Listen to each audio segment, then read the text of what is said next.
head this way out. Cross your feet. Grab the floor. Cross your feet. Send me the link. Everybody on up in this. What you call that? Yeah, we all good. Yep. Hallelujah. Hallelujah.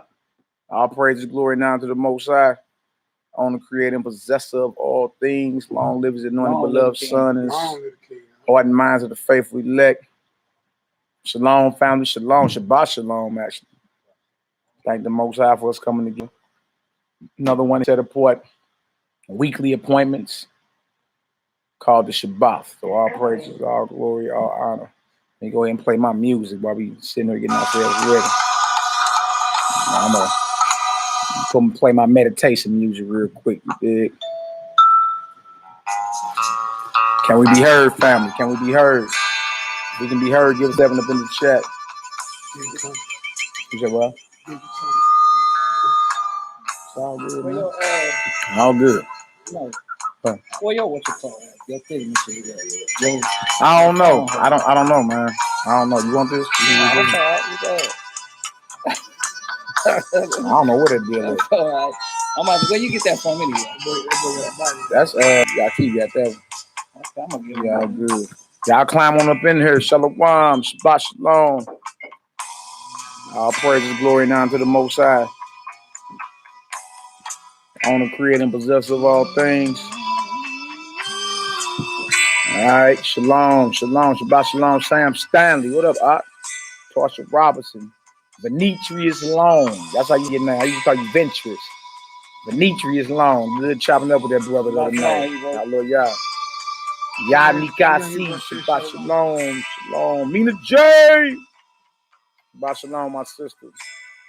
Judah Yisrael, Russell Navarro, Amona Batya, Michelle Thurman, Valley Dial. Y'all up in the building on this Shabbat. Okay. Bobby Davis, Shabbat shalom. Shabbat shalom. Hannah Beat Yah, Shabbat shalom, family. Yahweh Nisi, Yahweh Banner, raise a banner in this deal. That's right. Noy Tay, Shabbat shalom, my sister. Hope you're ready for Hebrew class Sunday, because we going. All right, you're ready. Yah, Yeshurun, shalom. Jericho M, shalom. Ema Ada Davis, shalom. We up in this deal. All right, all praise, all glory, all honor. Let y'all pile on in. We're going to share this across social media. Y'all hear that bump in the background? It ain't just Sanford and Sons. When somebody tries to say it was Sanford and Sons on the comment board. Nah, man, that's War. That's the old school group War from the 1970s. You dig? Well, they be Jones, man. Yeah, that's some of my meditation music. I can't lie.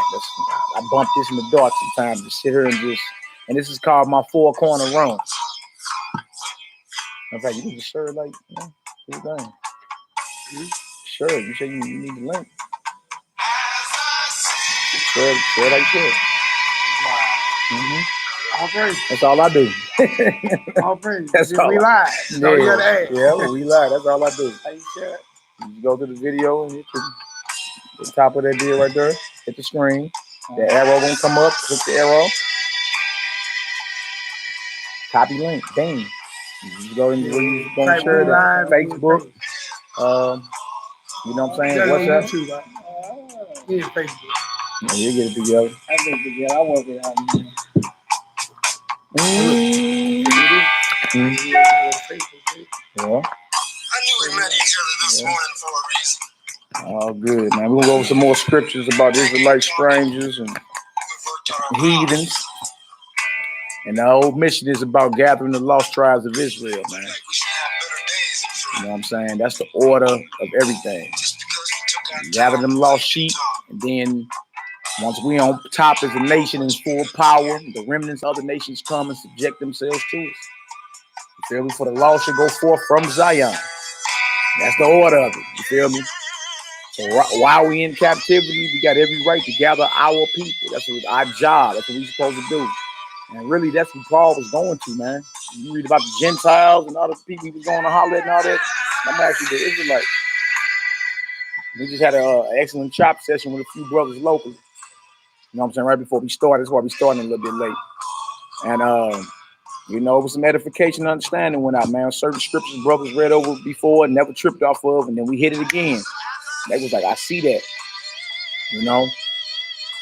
So, I mean, from the law, it prophesied about us being strangers. We're going to hear the prophecy today, too, in Isaiah. Same thing. You feel me? And when the Most High call us not a people, that means we're heathens, we're Gentiles, dig? So, once again, we're going to slow roll it.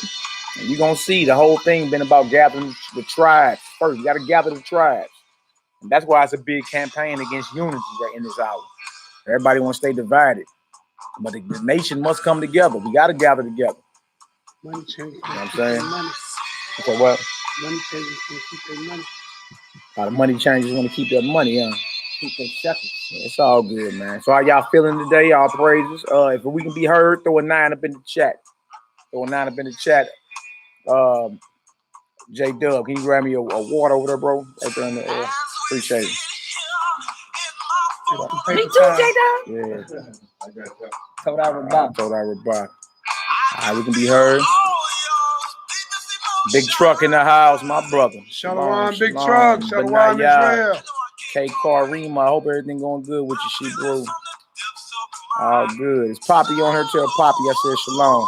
She probably be trying to get on my head. You ain't say nothing. Good sister though. All praise. Check it out. All right. Take it back. No, I'm cool. I'm cool. He's from my 4. Yeah. That's the power of the Most High. The power of the Most High trumps the power of the devil. Sam Stanley. Greater is he that's in you than he that's in the world. Right. Greater is he that's in you than he that's in the world. Even though the magician warlocks had spiritual power, it had nothing on what Moses had. So that's what that's about out. All right, that's what it do. Glad y'all feeling good today. All right. Jeremiah Cole, Shalom. That's War. That's the music group War from the 70s. And the name of the song was called Four Corner Room. I actually grew up listening to this. I wasn't born in the 70s. My father used to be a DJ, so this is some stuff I actually grew up listening. Yeah, War. That's some meditation music I listen to. It's hard, I was there. especially on them loudspeakers. Oh man, Oz was there. Yak Ellie was there. they got In the 70s. yeah. Huh? Yeah, I'm like 10 years y'all younger. I'm about 10 years younger than both y'all. All right, so we all good. All praise. Let me turn some of this down. You share some of that across social media, my brother? Yeah, buddy. Everything sure. All right. Now. Man, you know I ain't even tripped. Know if y'all heard about some rebellious Negro called himself an Israelite and killed his wife and children, man, down in Phoenix or something like that last week. Arizona. Now, I ain't even know nothing about that, man, till like was yesterday or the day before, man. Yeah. You dig? Oh man, look, brothers, you gotta learn to control your spirit, man. Even if it's been some type of infidelity, man, you need to be getting up out of there. You dig? Don't allow your anger to have you done killed your wife and your children, and you feel me? And then the enemy done got a hold of you. It's a rap for thou, bro. You dig? That's evil. You feel me? Like a lot of these brothers out here are not balanced, man. You know what I'm saying? Like things happen, of course, if it's some type of infidelity, of course you're gonna have some jealousy in your heart and or whatever. But bro, now it's over for thou. It's over, and for your children. And what you kill the babies for? You dig? And the woman, like, man, look, hey, just let her go on her way and let the Most High deal with it. You feel me? But you can turn around here and killed your woman, killed the babies. What? But the devil got all up in you, and that's what I'm saying. You gotta learn wisdom, man. Be wise out here. That you was beyond off for that. You know what I'm saying? You was beyond off for that. That was beyond evil. You know what I'm saying? Like you gotta learn how to. I don't know what like the mind debauchery these brothers be into, man. A lot of these brothers get into this thing and get on social media and be a priest overnight and be thinking they the groovy guru or something, man. You dig? Everybody's a philosopher today. Everybody's a teacher. I think You know very what I'm saying? deeply. Nobody, you know what I'm saying, actually then took the time to arrive at an understanding. You just watching other people's videos and remembering precepts. So, man, may the Most High have mercy, man. The Most High have mercy. You dig? All right, y'all, we're going to kick this off with a prayer. We're going to face Jerusalem. We're going to get it in. Yahweh's prayer in Hebrew, do it in English. And then we're going to get to our topic. We're going to get it done. Y'all see the history of Israelite strangers and heathens. Part 3. Part 3. We're rolling the whole thing. You know what I'm saying? I pray y'all was able to take notes and get some edification. You feel me? So, all right, let's go ahead and get this done real quick. All praises, all glory, all honor to the Most High, the owner, creator, and possessor of all things. Shabbat shalom. Shabbat shalom. Shabbat shalom to this worldwide assembly and my family that's here locally. Dig? All praises, all glory, all honor. Lock that door behind you if ain't nobody coming. Okay. Yeah, about to get this prayer off. It's all good, brothers. Let's get her done. All right, face Jerusalem. That's toward that corner right there. About to do Yahweh's prayer in Hebrew.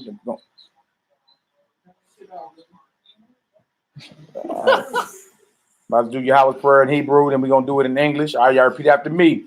Abinu. Shabbat Shemayim. Shabbat Shemayim. Yikadesh. Shimka. Tabo. Malkuteka. Yease. Ratzonka. Kabashamayim. Cain. Baaret. Etlakim. Kukenu. Tain Lanu. Hayom. Uslak Lanu. Kataenu. Kamo. Shel So King. Gam. Anaknu. Lakotin. Lanu. Wa'al. Tabienu. Lide. Nisayon. Ki. In.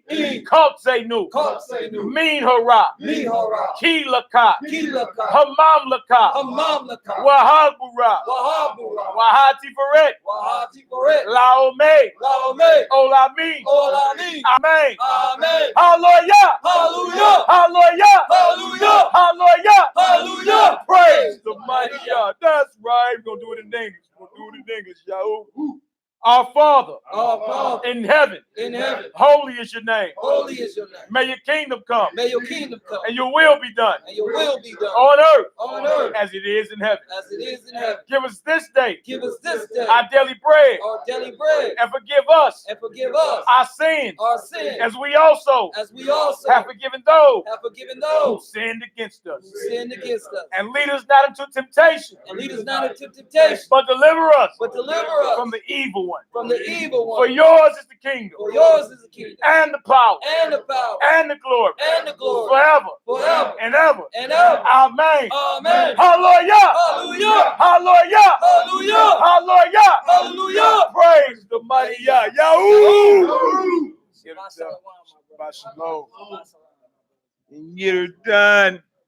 Get her done. All of these Hebrews, what it do, fam? That's right. You put that all the way over that way for me. No, I ain't gonna be munching while I'm there. All praises, all glory, all honor.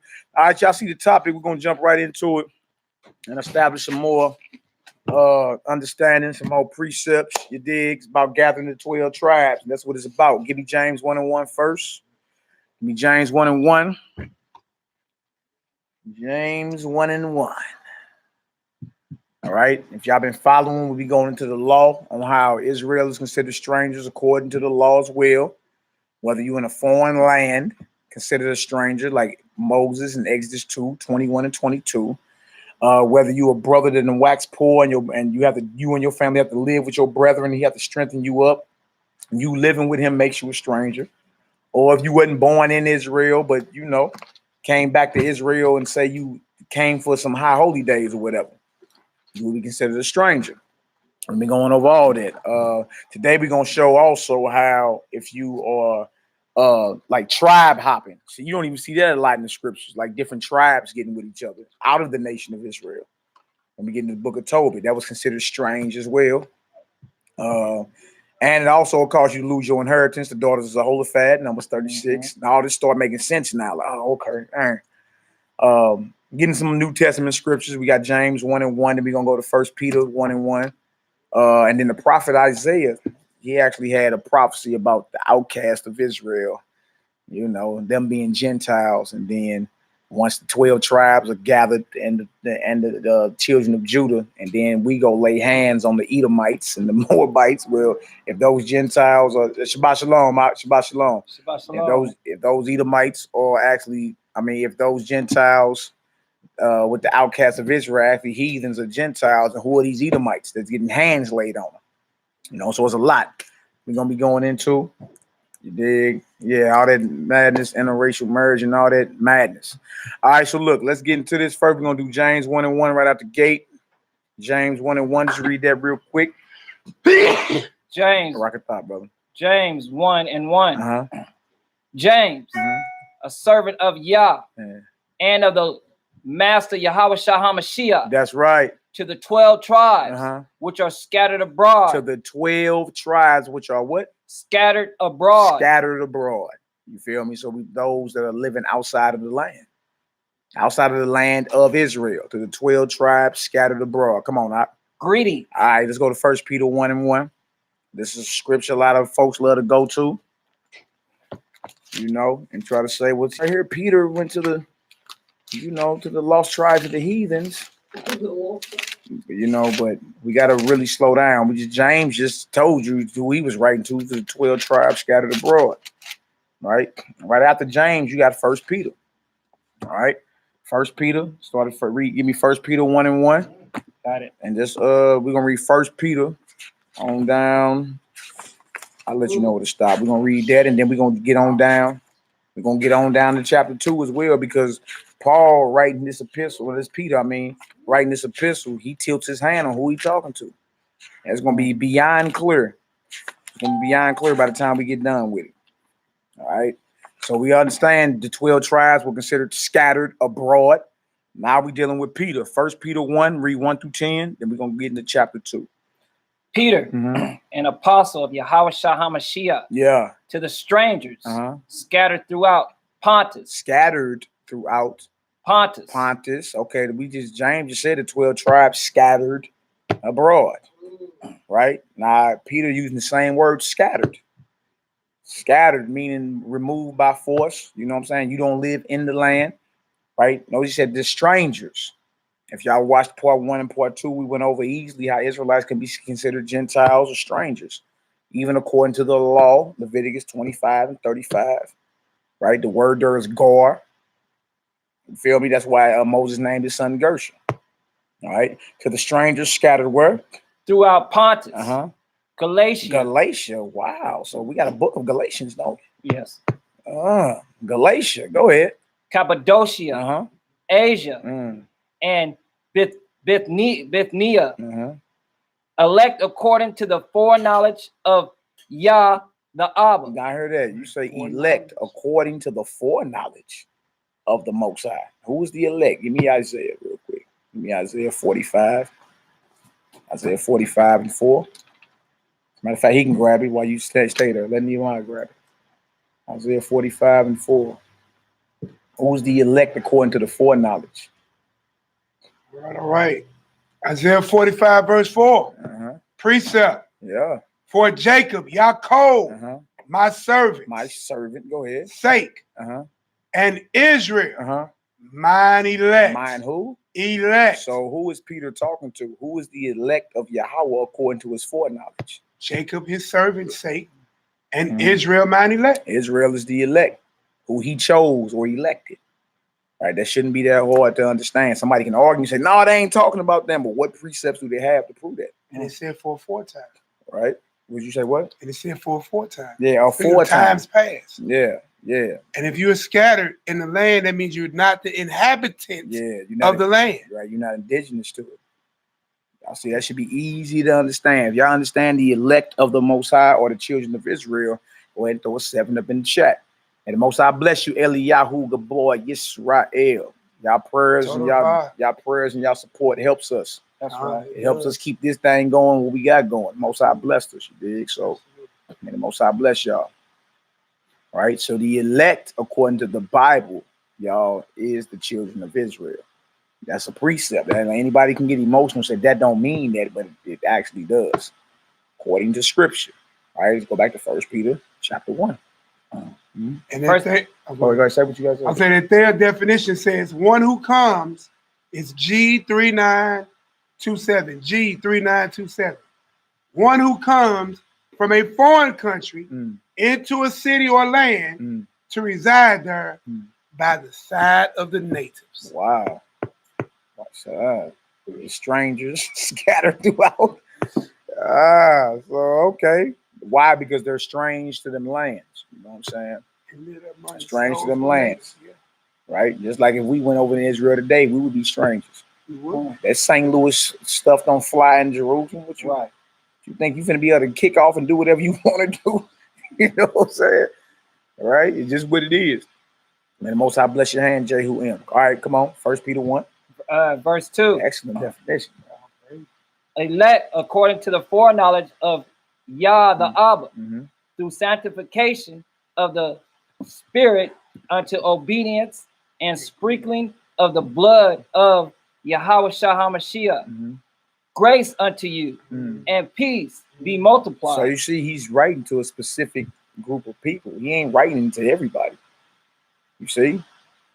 The Israelites that are scattered in these lands, though, are in the faith of Yahweh Shah HaMashiach, right? According to the foreknowledge of Yahweh the Father.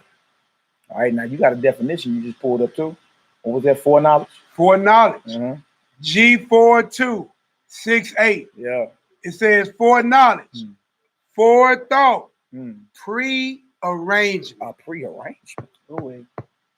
A prearrangement. Who Something that was set back then. Yeah, who were the elect?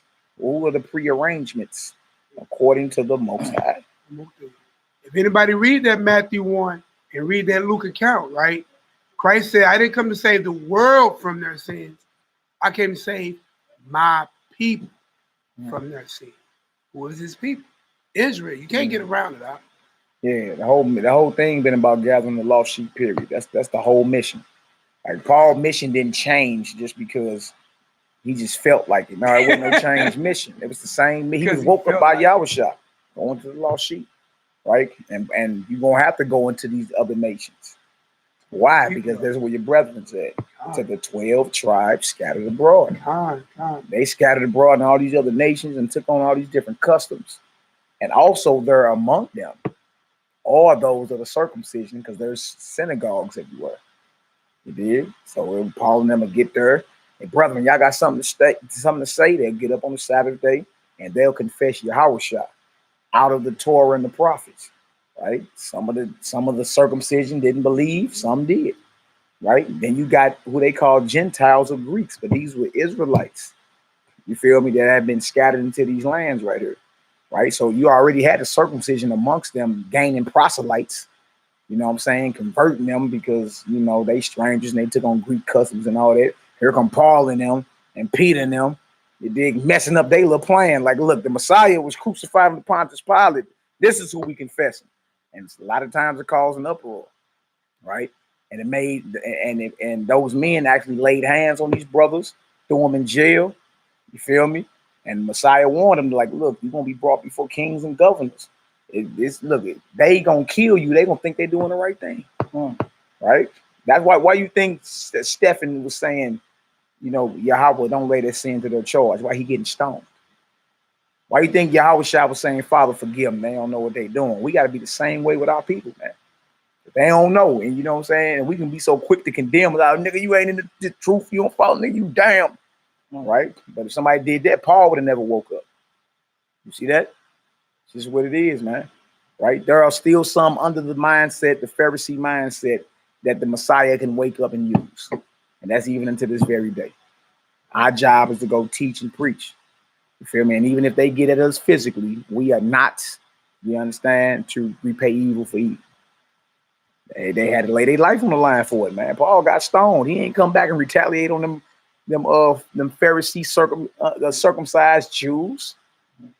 Right? What he used to be a part of that. You dig? They straight try to kill that brother. Did he just clip up and go pull a kick on Caiaphas and them cuz?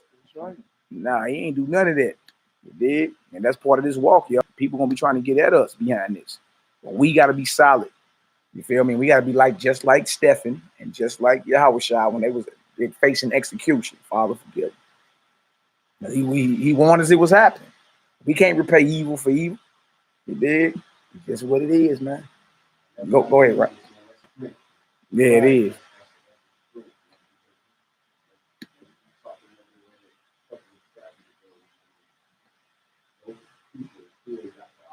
Yeah, they are.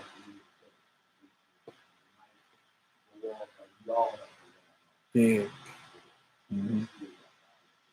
That's still y'all people. Y'all can hear what Rock's saying. He's saying that's still the Most High's elect. It's still his chosen. You feel me? How you know somebody out of that mindset won't have their Paul on the road to Damascus moment and come back and be a powerful force within this thing, man. You feel me? Oh, did you have your hand up? I thought you had raised your hand. My bad, bro. All right, so look, let's get it. 1 Peter 1, what verse you in?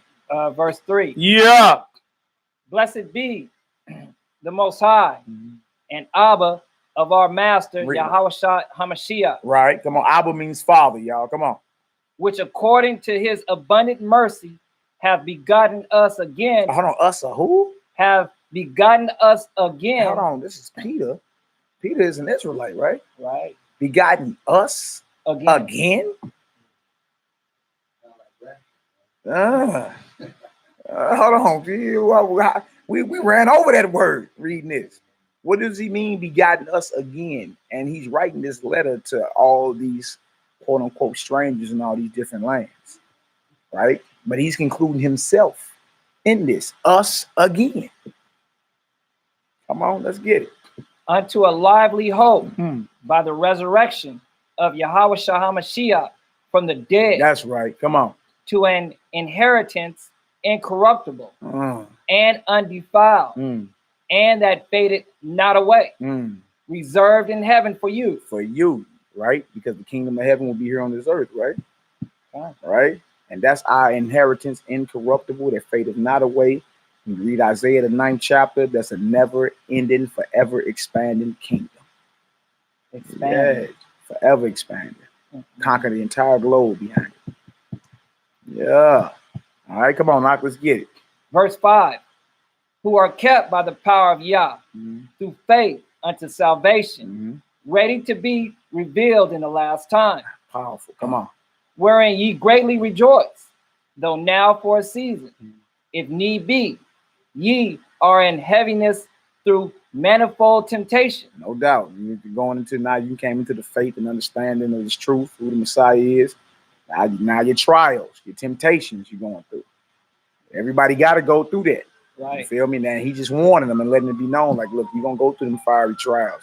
You're going to be tempted to go against the Most High. That's the war that we are in. It's a spiritual war, man. You understand? But until we conquer the works of the flesh and start displaying and applying the fruits of the spirit, you dig? How in the hell are we ever going to conquer our enemies? Right. You ain't conquered sin. Or yourself. You know what I'm saying? You ain't even conquered nothing. Like how you, that kingdom that we fantasizing about will fall tomorrow. Yeah, we say to now, not tomorrow, to now. Yeah, y'all Negroes a kingdom right now, boy. You Negroes got all type of temptation. Still watching porn. Doing all type of evil stuff. Still selling drugs on the low. You know what I'm saying? A street apothecary. You know what I'm saying? You know what I'm saying? Stop it, man. Stop it. This thing here is about disciplining yourself. And that's why, man, it's a good thing to start getting the fasting more. Bring your flesh under subjection, man. Train yourself. You know what I'm saying? Like we got to, because this war is serious, man. The devil don't sleep. He turning all the way up. You know what I'm saying? And if we are slaves to our bellies and any type of desire, you know what I'm saying? And we conquering. He said we are more than conquerors. He said it. You already got the victory. You gonna show up for the war or not? Or you gonna keep laying down? Right? I was talking to a non-messianic. He like, well, you know what I'm saying? You're supposed to bring kingdom and you know what I'm saying? It says you're free. You know, so what's going on? I'm like, bro, you first got to conquer sin. Hell, you gonna conquer the white man and you ain't conquered sin. You feel me? They tell me he don't believe in the Messiah, pulling on a cool cigarette. Somebody he don't believe. I don't believe in that Messiah, that New Testament. I'm like, bro, look, obviously not. Obviously. What are you talking about, man? You feel me? You still a slave to your passions and your desires. You ain't conquered. You ain't leveled up. I mean, that's the work we all got to do. You know what I'm saying? But we got to be, look, he's told us it was a war. He gave us the weapons to be successful in this war. You understand? And he said you're more than a conqueror. That means it ain't even going to be no close win. You understand? Straight up, man. He straight gave us the power. And it's lying dormant within us. It's just we so afraid to unlock it. We don't want to level up. And then look, once you start leveling up, people around you going to need to start whispering, look, Tay's getting mad. And they think he is. You know what I'm saying? But you got, look, he called, look, the Messiah raised the bar on us, man.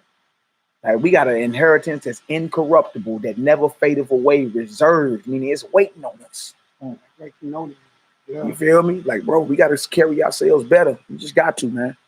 We got to. You feel me? World looking at us. We need to be, like, how is it that I was watching Ghost Dog with Forrest Whitaker, you know what I'm saying? The Way of the Samurai. You know what I'm saying? But you know, even though he was into the samurai and all that, but he was disciplined, highly disciplined. You dig? Watch Ninja Assassin. Them cats is disciplined, boy. What is you talking about? You feel me?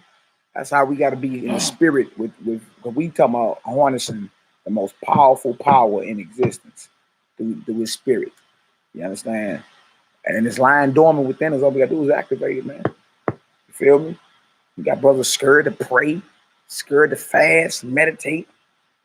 Hey, man, these are the keys to unlocking that kingdom that's within. I mean, we gonna do it or not. All right, come on, Knock, let's get it. 1 Peter 1, verse 7. Yeah. That the trial of your faith, being much more precious than of gold that perishes, that perish, though it be tried with fire, might be found unto praise and honor and glory at the appearing of Yahushua HaMashiach. Yeah, the trial of your faith. You know, you're gonna go through your fiery trials, but the fire is to increase you in the end. The fire is to make you better. You feel me? It's the same thing, man. Again, any elite soldier, right? Navy SEALs, the Green Berets. You know what I'm saying? The top Marines, all of them. Like, they put their bodies and their minds through it. Like, they take it to the limit so they can become elite. You feel me? You need to do the same thing spiritually. And then, look, it's supposed to be spirit over the flesh. Ain't it? Right? It's supposed to be spirit over the flesh, man. We're supposed to live like that. Like, the world to come is in subjection to us. Not the angels, us. Come on, Knock, let's get it. Plus, too, Christ, HaMashiach, he's coming back, you know what I'm saying, for a church that's without spot or wrinkle. You know, and we can look within ourselves and see certain things that we know that's there that needs to get handled, and then some of our brothers can see certain things on us too as well, and we shouldn't be afraid to speak out, you know what I'm saying, to speak to our brothers and let them know that you coming up short on this, you know what I'm saying, you know, tighten up or whatever, without our brother that we're talking to get offended, you know, and be like, what you talking about, Willis? You know what I'm saying? You over here, you know what I'm saying, doing this, that, and the third too as well, or whatever the case may be, you know. So that's what Christ is coming for, you know what I mean? He's coming for a church that's without spot or wrinkle.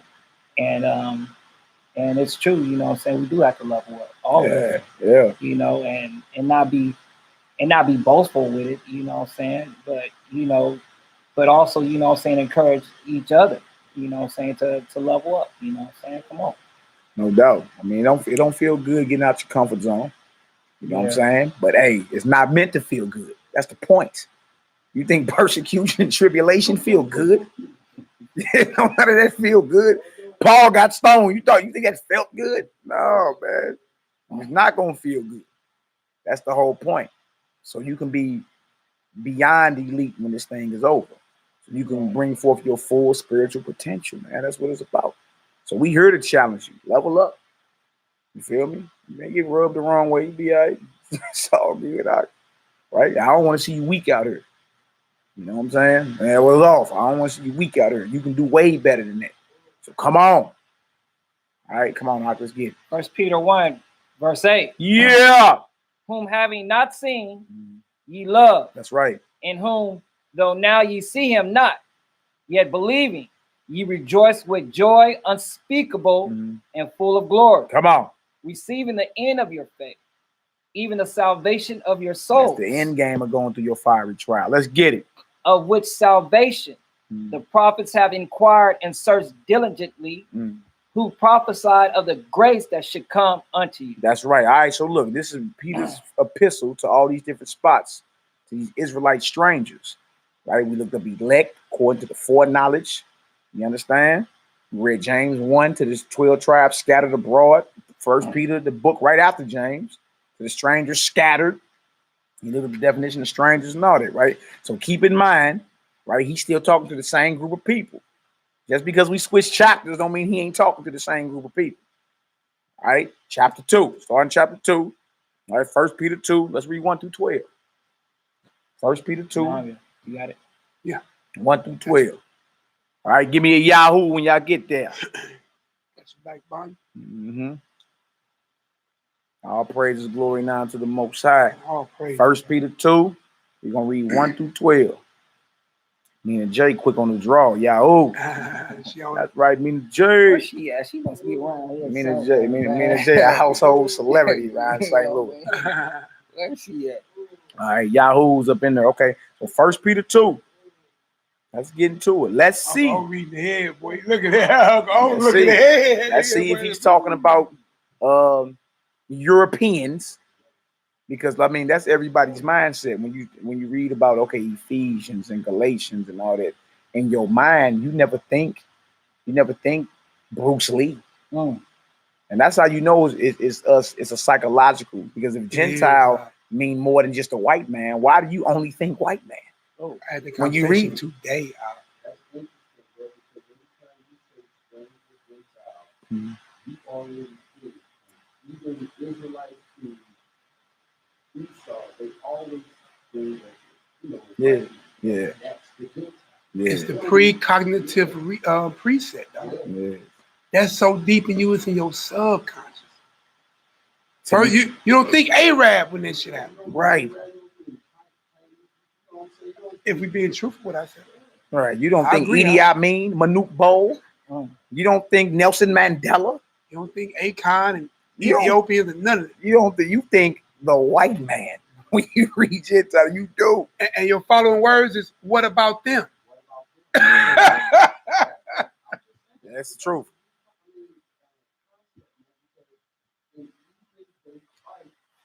Yeah. It's a major league destruction that happened to us. Not just physically, you know what I'm saying, but you talking about spiritually as well. Y'all seen that article about or that news about the slave Bible? Y'all seen that?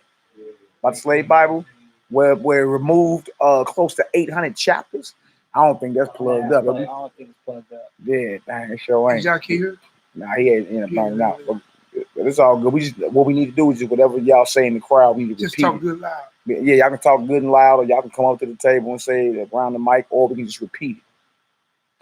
You know what I'm saying? It's all good out. It's all good. We'll figure it out. Yeah, definitely on that Bible. Grown up, you want to speak on it. Be on that Bible in the 1800s, right? That original Bible had over 1,000+ chapters. Yeah. They reduced it all the way down to like 300 to 200 chapters. 218. Majority of the Old 800 chapters, man. All the Old Testament. They don't want you slaves reading about let my people go in the Exodus. You know what I'm saying? Anything in the New Testament that had to do with you know what I'm saying? Anything about like you know what I'm saying, standing up and fighting or whatever. Anything had to do with Abraham, anything had to do with Isaac, Jacob, they systematically took it out. And called the slave Bible. We broke news all this week. All week. They showed it. It was all in the news. It's in the museum. Yeah. Now trip off that. Now, okay, what's the agenda behind that now?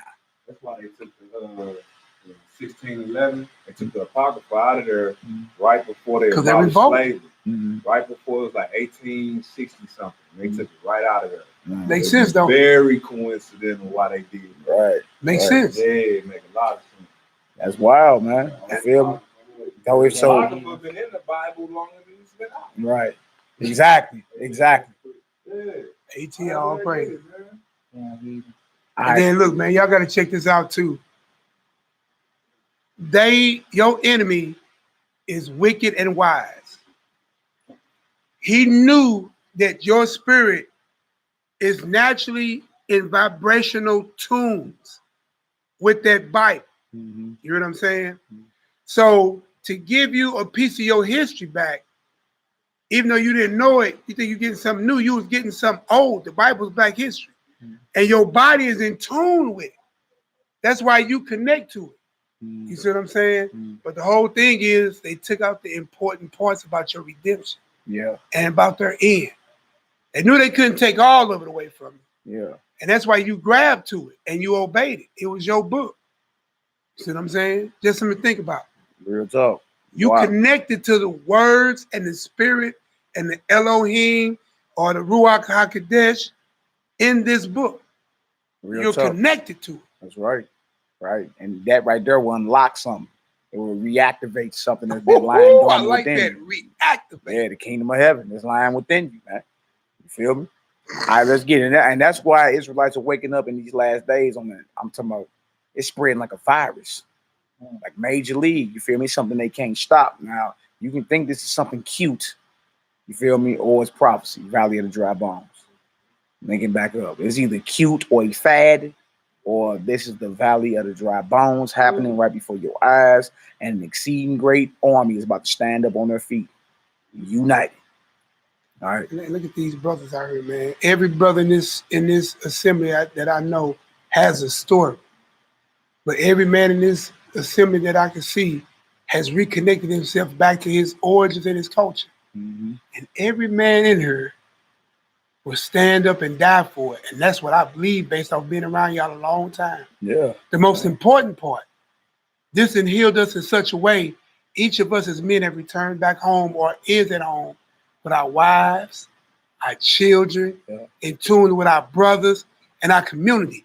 That's how powerful this script has redone for us. Mm-hmm. You know what I'm saying? A lot of us came from way far off. And look at us now. Real talk. All right, let's get it. Let's get it. Let's get it. Let's get it. 1 Peter 2, verse 1. 1 Peter chapter 2, verse 1. Wherefore, laying aside all malice and all guile and hypocrisy and envy and all evil speaking. And evil speakers, you know, you see. So now he going into applying the fruits of the spirit, how we supposed to deal with each other. Like we're not supposed to just be talking crazy to one another. Shabbat shalom, sister. Shabbat shalom, We're not supposed to shalom. just be talking crazy, dealing with each other as Straight if we're up, enemies. Straight up. You feel me? He say, lay aside the malice, the guile, the hypocrisy, you dig, the envyings, and the evil speaking. Lay all that aside, right? How we ever going to unlock the powers and mysteries of the set apart spirit with malice, with hypocrisy, with envying, with evil speaking? See, with this inheritance that's incorruptible, that never fadeth away, you understand, comes a responsibility for us to deal with each other in a certain spirit, you dig? Because we all know words have spirits.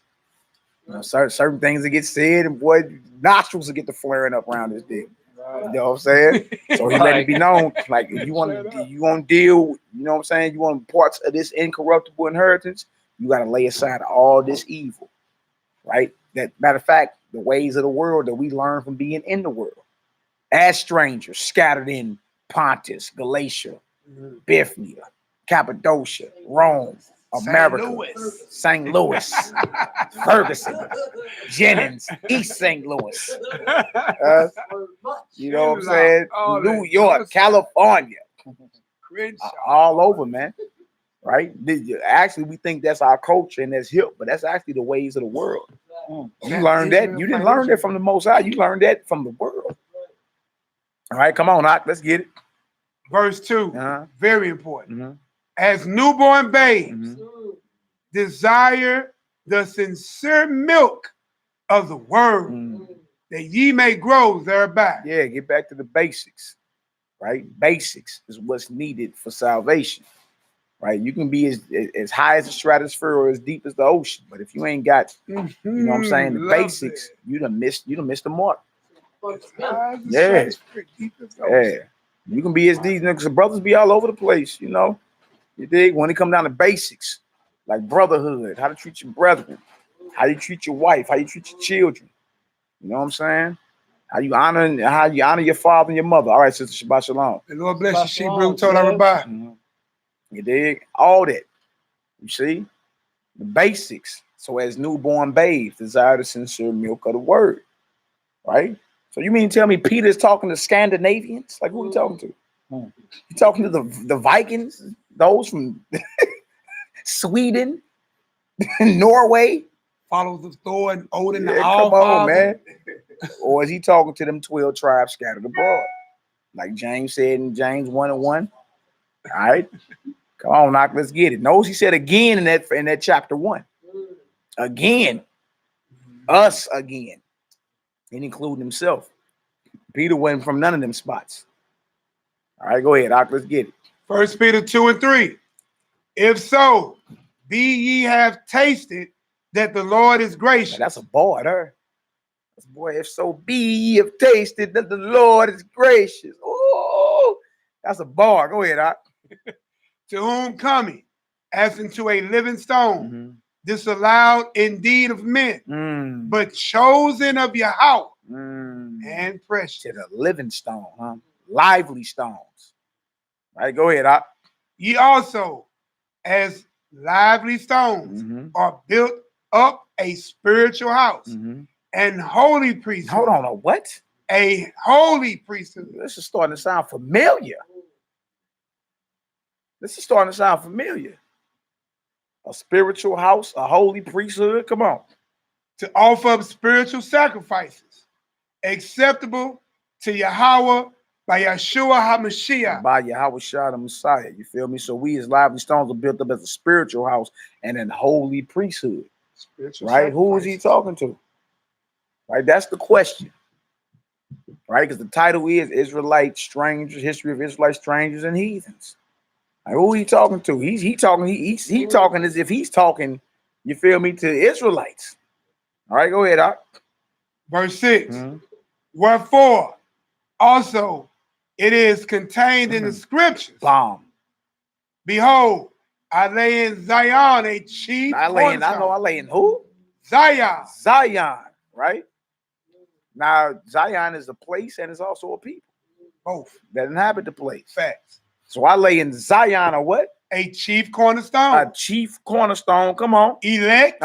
Precious. Come on. And he that believeth on him shall not be confounded. Can you hold that? Can you give me Isaiah 28:16? Yeah. Isaiah 28:16. Yeah. And then I need Matthew 21. Yeah. Starting to unfold, ain't it? Ain't no two ways about it. It's our book. Yeah. It's our book from cover to cover. Fits you to a T, don't it? Out? Yeah. All the way. Cover to cover.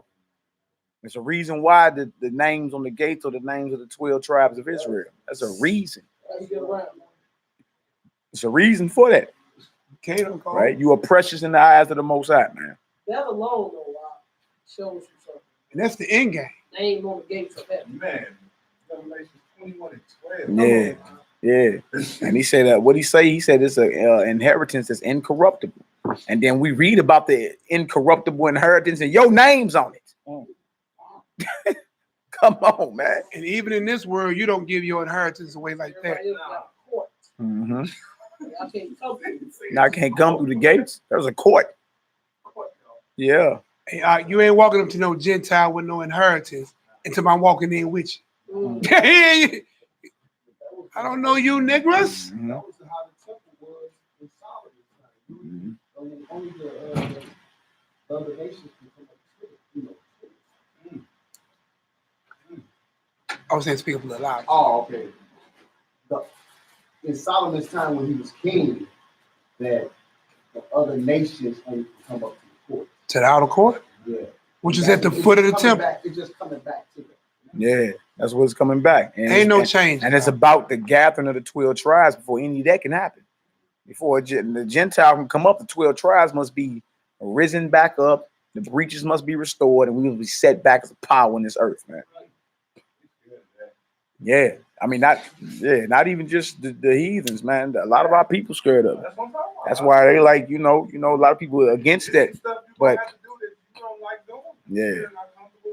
A lot of our people, I mean, even these so-called conscious Israelites, a lot of them, that's why it's a big agenda against Zephaniah chapter 2. Notice that's not read in a lot of assemblies. Gather yourselves together.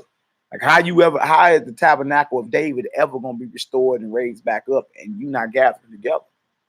That's the beginning process of it. You got beginning process. It's the beginning process, bro. It's a process to everything. We'll chop doctrine. It's all good. All right, come on, Knock, let's get it.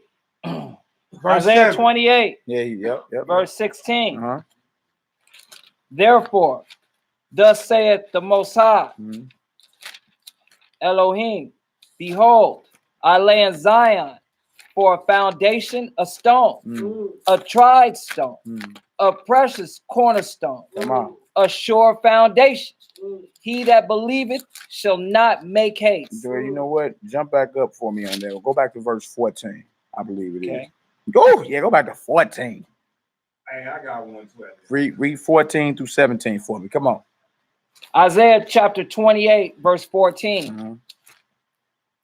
Wherefore, hear the word of the master, ye scornful men that rule this people which is in Jerusalem. Yeah, talking about our wicked leaders, right? These were the circumcision. These are the ones that were persecuting Messiah and his followers. This is the whole Pharisee and scribe clique that Paul was a part of before his Damascus experience.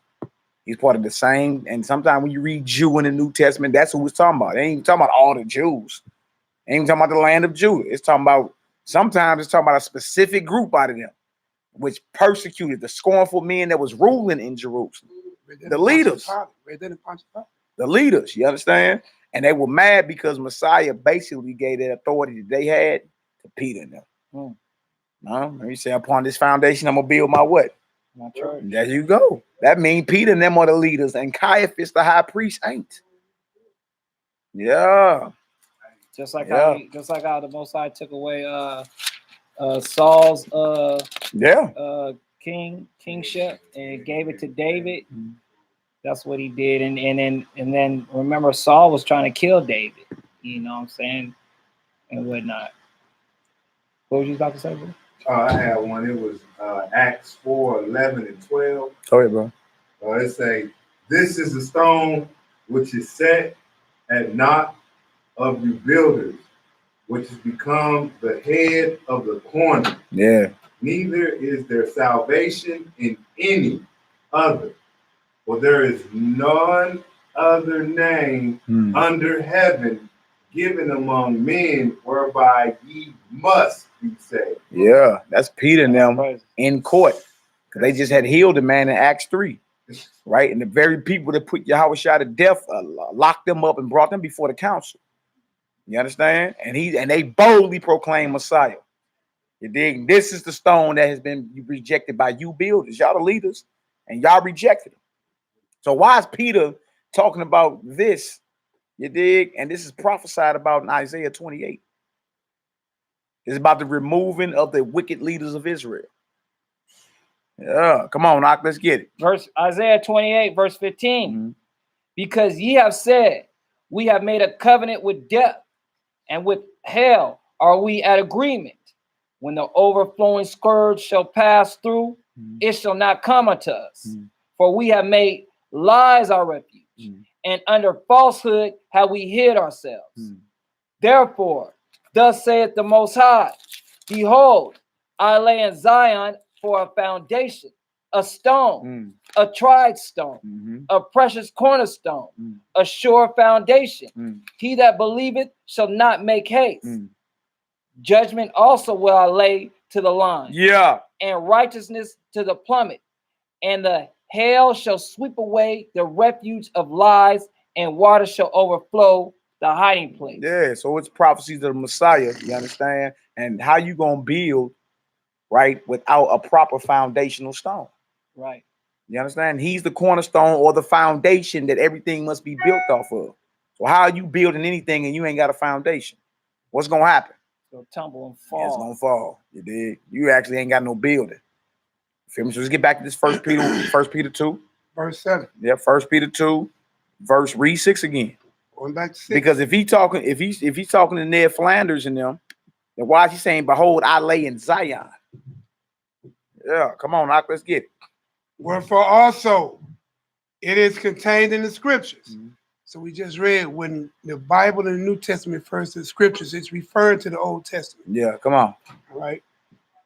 Behold, I lay in Zion Uh-huh.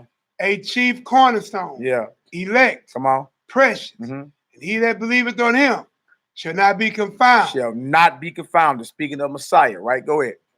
Unto you, therefore, which believe he is precious, Mm-hmm. but unto them which be disobedient, Uh-huh. the stone which the builders disallow, Uh-huh. the same is made the head of the corner, No doubt. Come on. and the stone of stumbling, Uh-huh. and the rock of offense, That's Isaiah 8 and 14. All right. Come on, Doc. even to them which stumble at the word, Mm-hmm. being disobedient, Mm-hmm. whereunto also they were appointed. Come on. But ye are a chosen generation. Ye are what? A chosen generation. Come on. A royal priesthood. Uh-huh. A holy nation. Uh-huh. A peculiar people. Now, who is this being said about? Us. That's us all day. So it's safe to say that the strangers scattered in Galatia, Pontus, Bithynia, Cappadocia, or Israelites. The Israelites. He's quoting what was said to us in Exodus through the mouth of Moses. Yeah, they're Israelites. If it's a royal priesthood, there ain't never been a outside Gentile force that officiated the office of Israel. No, it's there, of course. If not. you can't find it nowhere else, you got to find it there. Yeah, like come on, Hawk, it ain't making sense. You know what I'm saying? So Make it again, make sense. yeah. So if we got to sit down and chop it out and chop it up and reason with one another over who is Peter addressing, right? And we got to go off. Okay, well he's quoting scriptures. Let's go back to the scriptures, and every scripture we go back to is saying Israel.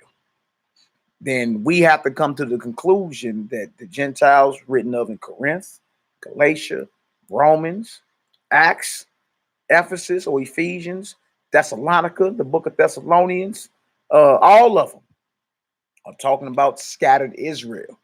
You understand? Or the uncircumcision, brothers whose forefathers left the ways of the Most High hundreds of years earlier and became Greeks. We got that in the Maccabees. That's too easy. They became uncircumcised and forsook the Holy Covenant. All right, go ahead. I just wanted just to expound on that. Mm-hmm. Looking up to the Jew first and then to the Greek. Mm-hmm. Every time it said Greek and Gentile, it was the same thing. And then when I went to that Revelations 10 in the Gentile court, it was a whole different Gentile. Yeah. Total different word and definition. Mm-hmm. You see? Both in Greek. In Revelation 11. All right, so come on, let's get it. Now read it. We need to read Exodus 19 behind that. We go to Exodus 19, read 1 through 6. So we read right here, you a chosen generation, a royal priesthood, a holy nation, a peculiar people, that ye should show forth the praises of him who called you out of darkness into this marvelous light. You feel me? That's just what it is. So who was called a peculiar people? Who was called a holy nation? Who was called a royal priesthood and a chosen generation? That's right. Excellent precept. Read that Exodus 19. Yeah, Exodus 19, yes, sir. 1 through 6. 1 through 6. Exodus chapter 19, verse 1. Mm-hmm.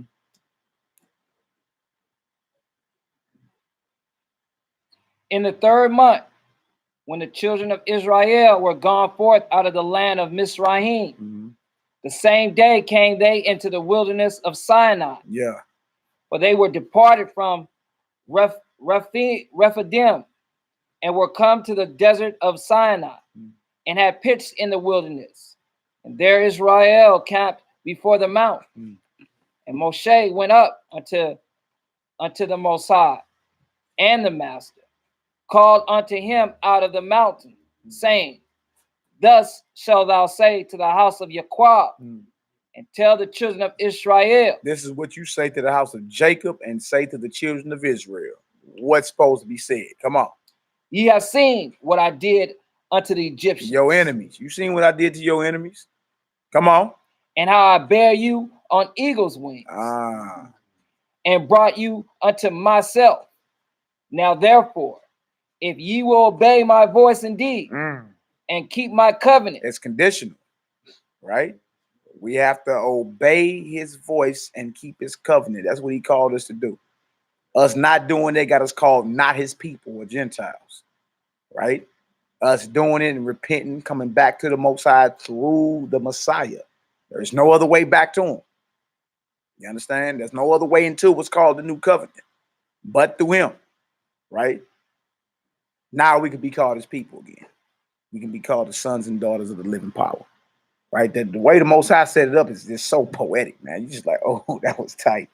Because you see in there how he divorced us and put us away back in the Old Testament and all that, you know what I'm saying? That's why I don't understand how these non-messianics or Old Testament only Negro. I'm like, bro, y'all know y'all severely slacking. Like y'all ain't got no way, no way back to the Father. You say right there in Germany, the Most High put us away. That means you got a bill of divorce, right? So when did the reconciliation happen? When did that happen and how? Dangerous game, man. And the reconciliation comes before the divorce. It's the optional role you take on to save your marriage, right? Not after divorce is given. And listen, we know the hold on. Cutest cucumber. The curse was on Canaan, not Ham. Reread your Bible. Go ahead. I didn't mean to cut you off. No. I'll pray. You gotta handle that too. You gotta understand the Bible as well. When you divorce someone in Israel, right? You can never take them back. Because Deuteronomy 24 kind of explains that. Like if another man divorces his wife and she remarries, and then the other man put her away and she become a widow, you can't take her back because she's defiled. You know what I mean? And it's called an abomination. You can try to say I love my baby mama and take her back. Won't work. You see what I'm saying? So if the Most High is true to his own word, and his own word cannot slack, when he divorced us, the only way you can come back, you have to marry into the family. That's the series Yakidu. You see what I'm saying? You have to marry back into the family through one of the own tribe or one of the own family. So us being married to Christ will bring us directly back into the grace of our Father. That's right. Let's get it. Where you at? Exodus 19, starting at 5 again. Now therefore, if ye will obey my voice indeed, and keep my covenant, then ye shall be a peculiar treasure unto me above all people. Now we read peculiar people right here in 1 Peter 2, right? Verse 9. Peculiar people. Go ahead. For all the earth they is say mine. Above all people. What it say? Peculiar treasure unto me above all people. Above all people. All right, bro. Shabbat shalom. Be safe. Right? Shabbat shalom, bro. Yeah. Above all people. You see that? Now, okay, so that means superiority, authority. You see, that's just what it is. All right, go ahead. For all the earth is mine. Verse 6. And you shall be unto me a kingdom of priests. A kingdom of who? Of priests. A kingdom of priests, right? It says right here, but ye are a chosen generation, a royal priesthood. Royalty is kingship. A kingdom of priests. So Peter is quoting Moses when he wrote Exodus. Okay, come on. And holy nation. These are the words which thou shalt speak unto the children of Israel. Now, trip off that. We got a holy nation in there. We got peculiar people, royal priesthood, and a chosen generation. Let's go back to 1 Peter chapter 2, read verse 9 again. And see that look. So we see as we take our time and go through this, the strangers scattered in Galatia, Pontus, Bithynia, Cappadocia, and 1 Peter 1:1, Asia, they are Israelites. Right? There was no Greek priesthoods. There were no Asian priesthoods that were holy unto the Most High. And they're not peculiar either. That last sentence is a bomb right there. All right, come on. Say this when you speaking to the children of Israel. You can't get no clearer than that. That's right. All right. Come, go ahead. Out. Psalm 33:12. Blessed is the nation whose God is the Lord, and the people who he hath chosen for his own inheritance. Wow, that's Psalm 33 and 12. All right. So as we take our time and go through this, we start seeing, okay, well, dang, Paul and them they was going to the lost sheep of Israel as well. Because we scattered. You got remnants of scattered southern kingdom and remnants of scattered northern kingdom living in all these different spots. So when you go to the back of your Bibles, in the back of most of them, you see Paul's journeys in the map. Yeah, the map. That's where he was going to. That's where he was living at. All these different areas. Makes sense though. All these different areas. And when we get into the Maccabees, we're gonna do that again. Also, in I believe it's 2 Maccabees chapter 6. Y'all remember the scripture that say it was unlawful to even call yourself a Jew. Yeah. Back then. So what were we calling ourselves? What the nigga in church say Sunday? I'm a Gentile. What was you calling yourself then? It was unlawful to call yourself a Jew against the law. You've been put to death. You couldn't circumcise your children or nothing. Go ahead, O. Yeah, I'm just tripping. Like when you look at the script, like you see nothing but Israel. And like the week is when you get to Paul, the rest of the world is gone. Yeah. Yeah. That's where we get some understanding for you. The way Paul spoke, the way he wants to his wisdom, the level of his wisdom. Yeah. People can understand where he's That's from. right. Yeah. You still talking about Israel. Yeah. And the crazy part about it is, man, Christianity is a hell of a drug, like the bro said earlier. Man, Paul is the most one-line brother in the whole Bible. They one-line that brother because they know if you keep reading them, it's gonna force. Like he tilts his hand. He ended up showing his hand eventually. Like, look, this is what I'm saying. Scripture says this.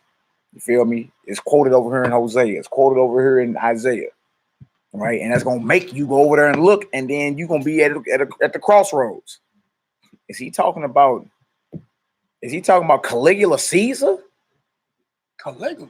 You feel me? Or is he talking about Israelites living in Rome, which shouldn't be that hard to understand because you got Priscilla and Aquila, which were Israelites or Jews that were from Rome. They weren't born in Israel. Acts 18. You got Apollos, an Israelite that was born and lived in Rome. Wasn't from Israel. That's all Acts 18. Paul himself, even though he was born in Caesarea or Tarsus, right? His education was in Israel under Gamaliel. So he still would have been part of what's called the circumcision. He was circumcised the 8th day and all that. You understand? But he was born in Tarsus, showing you synagogues were already established all throughout the known world. You understand? It was already there. And he had Roman citizenship. So are we talking about Caesar and them? Or are we talking about the Israelites that live in Rome? That's the beautiful thing about this topic. You can go two ways with it. It's one or the other. All right, go ahead, Ruban.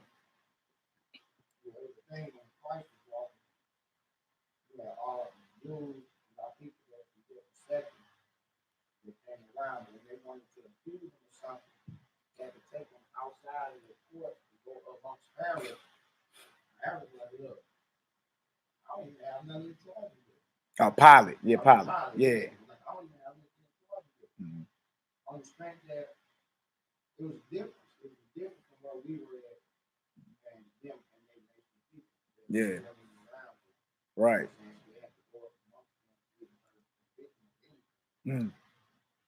It's kind of like what you have today, you know what I'm saying? When Israel was dealing with itself in judgments, it was more like the state level. But when offenses was high and they needed that power, then they went to the federal level, which was Rome. You catch what I'm saying? Kind of give you a mindset. Still the same people. Eagle as they old, the icons and all that. Yeah, Pilate made a statement. If I do, right. What I care about this. Right. It ain't got nothing to do with me. It did. All right, come on, let's get it. And lamming back real quick off what O said earlier regarding Paul. Peter spoke about it too, also in 2 Peter chapter 3, verse 15 and 16. That's right. An account that the long suffering of our master is salvation, even as our beloved brother Paul also according to the wisdom given unto him hath written unto you, as also in all his epistles, speaking in them of things in which are some things hard to be understood. Some of the things he write are hard to be understood, right? Go ahead. Which they that are unlearned and unstable rest. Hey, rest means twist, right? So what he writes is hard to be understood to the unlearned and the unstable in the scriptures. If you know the Torah, if you know the law and the prophets, you understand, Paul's letters shouldn't be that hard to understand. Especially if you read them through thoroughly. You got to read him through. You can't just jump in nowhere in one line, nothing. You're dealing with a scholar. You feel me? So naturally, the way he delivers himself and presents himself is going to be different than somebody that's not one. All right, go ahead, Op. As they do also the other scriptures unto their own destruction. Unto their own destruction. That's why you can't play with this thing. You got to rightly divide it, or it's going to be a problem in the streets. All right, come on, Knock, let's get it. Shalom, Shabbat Shalom, sister, Shabbat Shalom. Shabbat Shalom. All right, come on, let's get it. We're back in 1 Peter 2. 1 Peter 2. Watch, he gonna tilt his hand. All right, come on, Hebrew. Shabbat Shalom. Shabbat Shalom. Naquam, my brother. What's the word? All right, come on, let's get it, Doc. 1 Peter chapter 2, verse 9. But ye are a chosen generation, a royal priesthood, right? An holy nation. Come on, a peculiar people, that ye should show forth the praises of him that hath called you out of darkness into the marvelous light. Come on, verse 10. Which in time past. And which in time past, right? We're not a people. Lock the door. Go ahead. We're not a people. But are now the people of your house. Come on. Which had not obtained mercy. But now have obtained mercy. Hosea 2. Give me Hosea 2 and 23. Real quick. All right. Just in case anybody say it ain't what it is. You dig? But we can tell. We can tell just based off what's going on. This is what it is. Shabbat Shalom. Good to see your face there, boy. Good to see your face there, boy. All praises, bro. Hosea 2, read 22 and 23. For Hosea chapter 2, verse 22. And the earth shall hear the corn, and the yayin, wine, and the oil, and they shall hear Jezreel. Jezreel, which is another name for Israel. It means sowing of the Most High, or planting of them. All right, come on. And I will sow her unto me in the earth. He gonna plant us again in the earth, established, powerful, all 12 tribes united. Go ahead. And I will have mercy upon her that had not obtained mercy. Hold on. Is that what we just read? We just read that in 1 Peter 2 and 10. But are now the people of Yahweh which had not obtained mercy, but now have obtained mercy. Right? Peter is quoting Hosea. All right. Come on out. And I will say to them, which were not my people, thou art my people. Right. And they will say, thou art my Elohim. That's it for that. All right, jump back to 1 Peter 2. Right? 1 Peter 2. Let's read. We in 11 and 12. Now watch this. Starting to unfold. Right? The strangers that Peter was writing to were scattered Israelites. The uncircumcision, whose forefathers went off hundreds of years earlier. And started keeping all these customs. Right? The strangers are not the Irish. Right? The sons of anarchy. Right? Those are not the strangers he's talking about. Straight up. All right. Come on, let's get it. 1 Peter chapter 2, verse 11. Dearly beloved, I beseech you as strangers and pilgrims, abstain from fleshly lusts, which war against the soul. So showing us to abstain from lust war against the soul. Right? So again, even when you went back to that verse 1 of that chapter 2, he told us lay aside malice, hypocrisy, evil speaking. He said all that, right? Now he's dealing with the lust. We lust over a whole bunch of stuff, you dig? He said, abstain from those lusts that war against your soul. All right, go ahead. Come on, verse 12. Verse 12.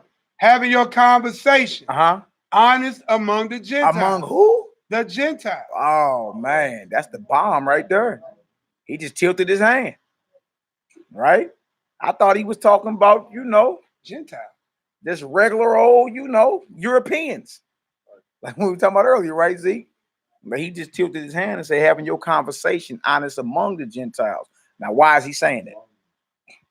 Why is he saying that? Because 1 Peter 1:1 say to the strangers scattered in all these different spots.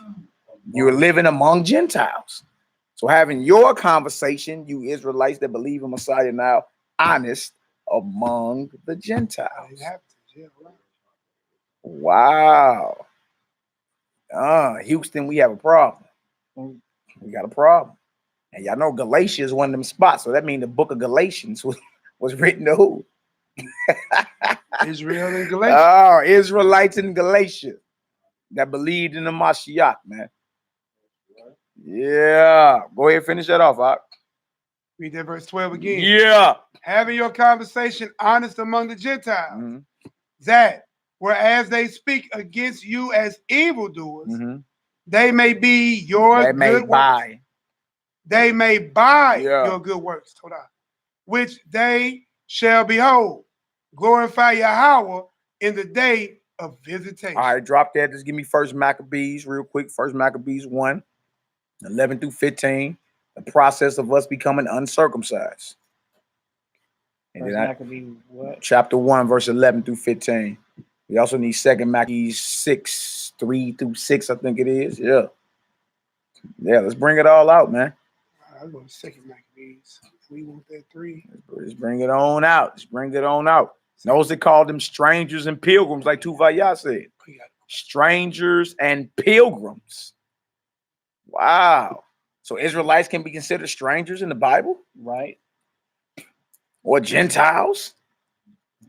This is major, man. You know what I'm saying? They really, once we slow down and read what it is, you feel me? Our level of understanding can increase. And we be like, yeah, it's still about gathering the 12 tribes. That's what it's all about. But it's always, you know what I'm saying? And so where did all these heathen churches come from? Who gave them the authority? That's what I'm saying. Like, who gave these heathens authority to even teach the Bible? White supremacy. Wow. Wow. You see the whole agenda being to keep you from knowing this, because once you get certain understanding, you be like, hold on. Y'all don't even have no authority to teach these scriptures. Matter of fact, y'all are slaves. What is going on here? Y'all are straight slaves.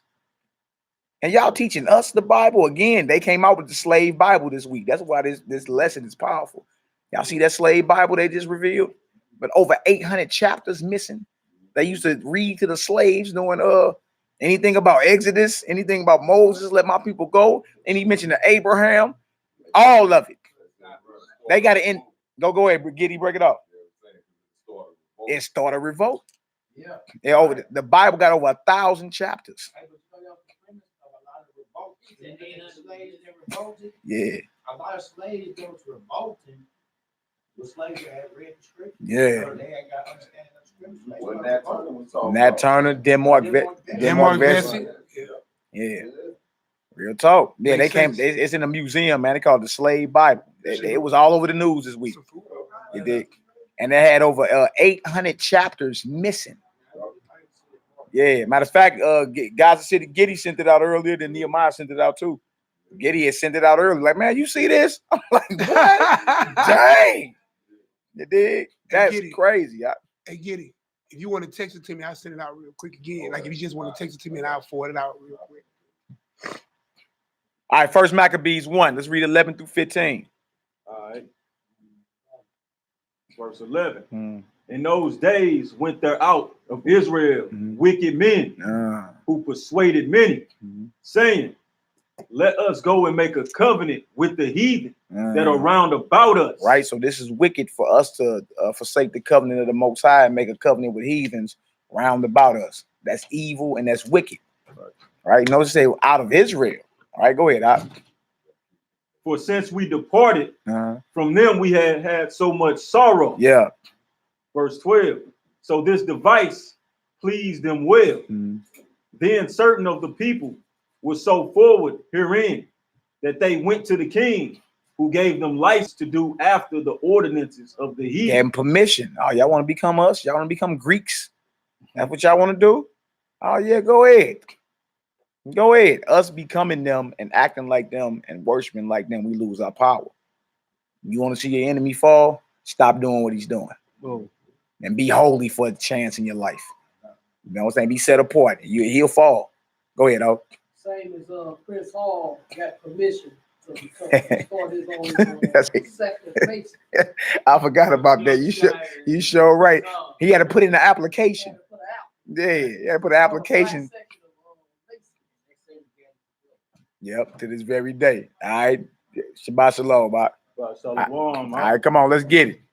Verse 14. Yeah. Whereupon they built a place of exercise at Jerusalem, according to the customs of the heathen. Right.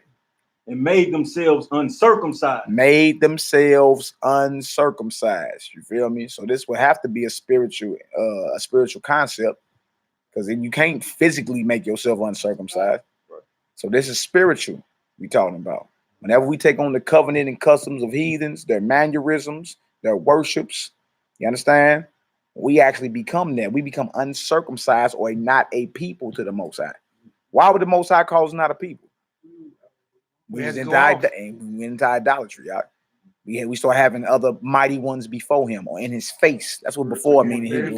To my face. Don't disrespect me. We disrespecting the Most High. Yeah.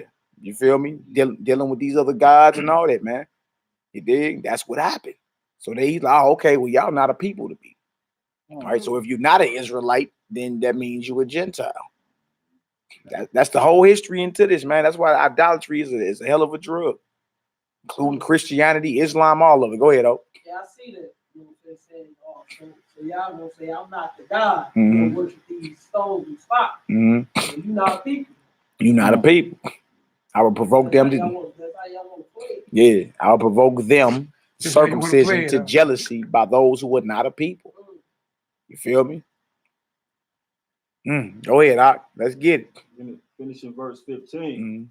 And joined themselves to the heathen and were sold to do mischief. And joined ourselves to heathens and were sold to do mischief. That's the uncircumcision.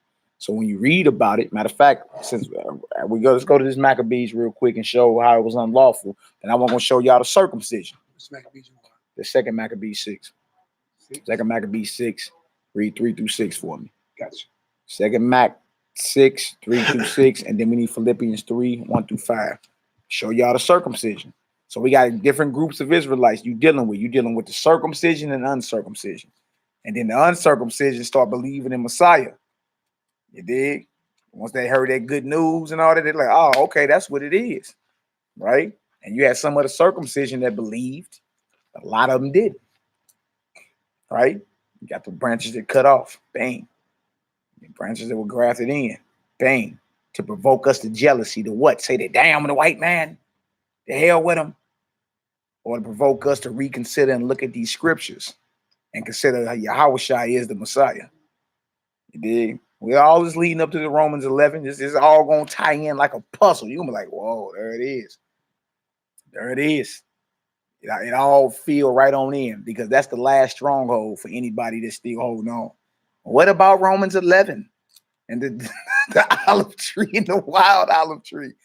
You did. And I actually bumped into some brothers, man. They got an excellent breakdown on it. I'm gonna share it in the WhatsApp, so all the brothers can be tight up on it.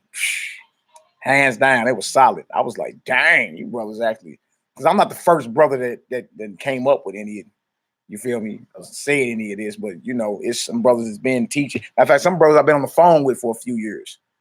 You know what I'm saying? Just rapping back and forth, throwing out different concepts or whatever. I bumped some brothers that got a solid breakdown on that that's tight. Like, dang, there it is. Well preserved understanding. I'm talking about very well. I'm talking about precept down to the you know what I'm saying? Like, if the falling away of them be the richest of the world. You think these rich is talking about money? I go ahead, Dwell. When you talk about the provoked to jealousy, and we just think about who was the Messiah's main enemy, who did he beef with almost the entire time? Yeah. Who him beefing with the white man. Exactly. People with his own people. Exactly. It was The hierarchy. Yeah. Yeah. Yeah, exactly. Hey, on the corner mindset, man, look at the movie. I mean, Black Panther. They wouldn't even let the white dude speak when he came. It sure would. Hey, bro. Sure would. Another part of that Wakanda, so we can get a better understanding of provoking the anger. Man, that's excellent. All praises. What was going on with Wakanda? The two brothers. Remember, the king killed the brother and left the son alive. He grew up, and he came back to do what? Fight Jatala, how you pronounce his name, for the kingship. That's the 10 o'clock. To fight for their position, right? So your own people can be one that's provoked you to jealousy, huh? Not an outside nation, like what your Obed was saying. Yeah. You know what I'm saying? It was your own people that he was dealing with. So one was provoked to anger, to jealousy, right? Because he had rightful heir to the throne as well. Yeah. So he came back and banged for it. And won. Rightfully. Yeah. Real talk. So one provoked anger could be that of your own people, huh? Yeah, when we get back into it, like with the Romans 11 and all that, and then they go through it slowly and pretty, you can be like, oh man, there it is. That's wild, man. You did, because the whole time you was thinking that was talking about the Roman Empire. Hell, they already rich. Before we failed, Rome was ruling the world. What you mean the Romans got it rich when we failed in 70 AD? They been rich. If they wasn't up on earth, they couldn't have took us down. The hell you mean? We failed in 70 AD, so the Romans got rich. So the riches is money. That's what you saying. Or the riches, the wisdom and knowledge and understanding that come with the revelation of Messiah. If that's what it is, now we got a whole nother discussion then. And they got your libraries. You feel me? Because who is it that accepted Messiah amongst the uncircumcision, and who is it that didn't accept them amongst the circumcision? Now you know who's won. Who's the wild olive tree and who's the natural olive tree? They both olives. They both olives. Is one considered wild? Why? Who was into idolatry? Who went off? Who went away from the covenants, became uncircumcised? Like you got overstanding. We talking about Israelites in Romans 9 and 10, and we get all the way up to chapter 11. Now we talking about the Roman Empire as the wild olive tree. And Rome killed Messiah, killed Peter, beheaded Paul, did all this. So them ruling provoke us to jealousy to what? To take up arms? They ain't talking about that. You feel me? It's talking about jealousy between brethren, Judah and Ephraim. There's jealousy going on. You dig? But when you see the brothers who you counted as cast off, as rolling with Messiah, you dig? That's going to make, and the power of the spirit behind it, that's going to make those that's up under the circumcision, those that was persecuting Messiah, such as Paul and them, say, hold on, let's re-examine this. We might need to accept the Messiah. You know, so that provoking and jealousy actually is a good thing. It ain't nothing like the hell with the white man, dog. You know what I'm saying? Nigga, we got all our gold and silver and he's ruling the world. All right, we dwell on that. What is we gonna do? You either finna sit down somewhere, nigga, or you finna take up arms and overthrow them. It don't make no sense. You did? Let's get this prayer off, y'all. Jerusalem that way. You was living in Israel right now, be roughly around 6 in the morning, you know what I'm saying? Get on up. Get us a prayer off. You know what I'm saying? Praise the Most High. Let's keep it going. Let's keep it going. Get it going. Get it going. All praise, our glory, our honor, y'all face Yerushalayim. Let's get it done.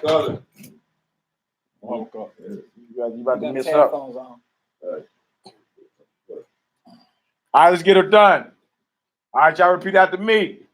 Abinu, Shabbat Shemayim, Yi Kadesh, Shimka, Tabo, Malkuteka, I say, Ratzonka, Kabashamayim, K, Baret, Etlakim, Kukenu, Tainlanu, Hayom, Uslaklanu,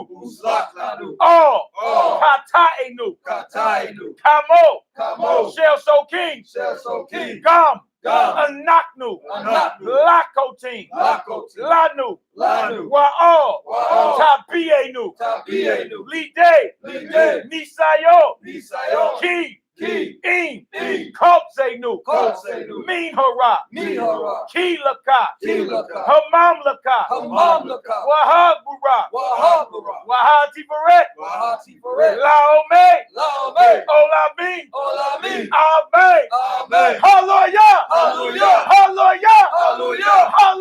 Hallelujah, praise the mighty God. That's right. Let's get it in English. Our Father, in heaven, holy is your name. May your kingdom come. And your will be done. On earth, as it is in heaven. Give us this day our daily bread. And forgive us our sins. As we also have forgiven those who sinned against us. And lead us not into temptation. But deliver us from the evil one. For yours is the kingdom. And the power. And the glory. Forever. And ever. Amen. Hallelujah. Praise the mighty God. Yeah, get it flowing. Look, Ruben smiling. Look, Ruben and her smiling. Let's tape. Got the spirit moving in this deal, baby. Well, y'all Israelites are like, y'all amped. Damn. You beat me. Get the spirit moving in this deal. Right? Hey, look. And that's the prayer the Messiah taught us. He taught us how to pray. Messiah taught us how to pray. You dig? He asked, how do we pray? And that's wild because there was plenty of prayers in the Psalms. They had to grow up hearing different prayers and all that. But they asked him how we pray, and that's the prayer he gave them. You know what I'm saying? It's power in that prayer, man. It's short, but it's real powerful. Yeah. Yeah. What you say? Oh, man, y'all save me some of that flesh, man. That deal gonna be over. That deal gonna be over. Finished. Definitely help yourselves. Definitely help yourselves. All right, y'all. We in 2 Maccabees 6, 3-6, real quick. All right, if y'all get some understanding so far, throw a 7 up in the chat. Throw a 7 up in the chat. All praise, our glory, our honor. That 1 Peter was powerful. That's powerful. Okay, Brain. We're going to 2 Maccabees 6. Let's read 3-6 for me real quick. Show y'all this is the history on what's going on in Jerusalem back when the Greeks started taking us over. Now, this is roughly 150 to 200 years before the Messiah walked the earth. It's before the Romans took over. So now you see why brothers was in the Greek culture and all that. Because we forsook Yahweh's covenant and became Greeks because we started worshiping like Greeks, talking like Greeks, and the scripture called us uncircumcised for it. Not a people. You see? You know what I'm saying? So just take your time and roll with it. And then you be like, well, dang, the mission been the same from the jump. The master, and Paul's master was Yahushua. The master commissioned Peter and all them going to the lost sheep, and the same thing was with Paul. It's just a lot of the lost sheep was in them areas that he went to. Yeah, to the strangers scattered, to the 12 tribes scattered abroad. Greetings. Right. Then 1 Peter 1:1 to the strangers scattered in Galatia and Pontus. And when you start reading stuff like Corinthians and all that, they say all our fathers. There wasn't no Greeks leaving Egypt with us. Greeks? What precept is that? Watch that video. We went over that mixed multitude. Mixed multitude mean mongrel race. Those that were mixed, those who had been there doing that sojourn, how it is we've been in this sojourn, that were mixed with other nations. Mixed with not Egypt. Don't even say other nations. Egyptians. That's just what it is. All right, come on, Doc, let's get it. 2 Maccabees chapter 6, starting at verse 3. The coming in of this mischief was sore and grievous. Go back to verse 1. I'm tripping. I'm going completely off. Go back to verse 1. Read 1 through 6 if you can. All right. 2 Maccabees 6, 1 through 6. You know, the birthdays and stuff too. You got it? Yeah. Come on, we get it. Not long after this, the king sent an old man of Athens to compel the Jews to depart from the laws of their fathers. To compel. What you mean he came in begging? Come on, y'all. Ain't y'all tired of that? Now, y'all know how the heathen come in, boy. Put the fear of death on the table. Start scalping and killing. Start scalping and killing. Y'all know the next chapter is the mother and 7 sons. The end of this chapter was the elder Eleazar who refused to even act like he was eating swine. Right? But we read in First Maccabees, a lot of our people did it anyway. You know what I'm saying? They didn't even have to be forced. They just was like, bump it. We want to be like heathens. And that made them uncircumcised. You feel me? And if you get into the book of Judith, the 5th chapter, these heathens and studied us. They said, look, as long as they are worshiping their God and keeping commandments, you ain't got to fight against them.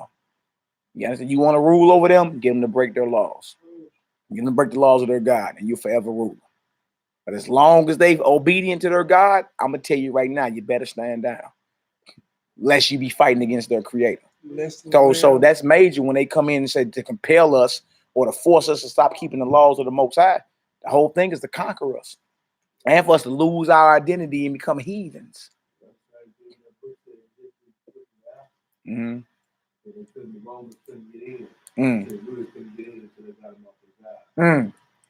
Wow. That's a book called The History and Description of Africa. Said the Romans couldn't even conquer the Israelites. You understand? Until they got us up off the worship of our power. Oh, that's when they sent Islam at us, huh? That ain't work. They sent Islam at us. Wicked. More madness. Come on, let's get it. And now to live and not to live after the laws of God. And y'all got to understand, this is Christianity at its best.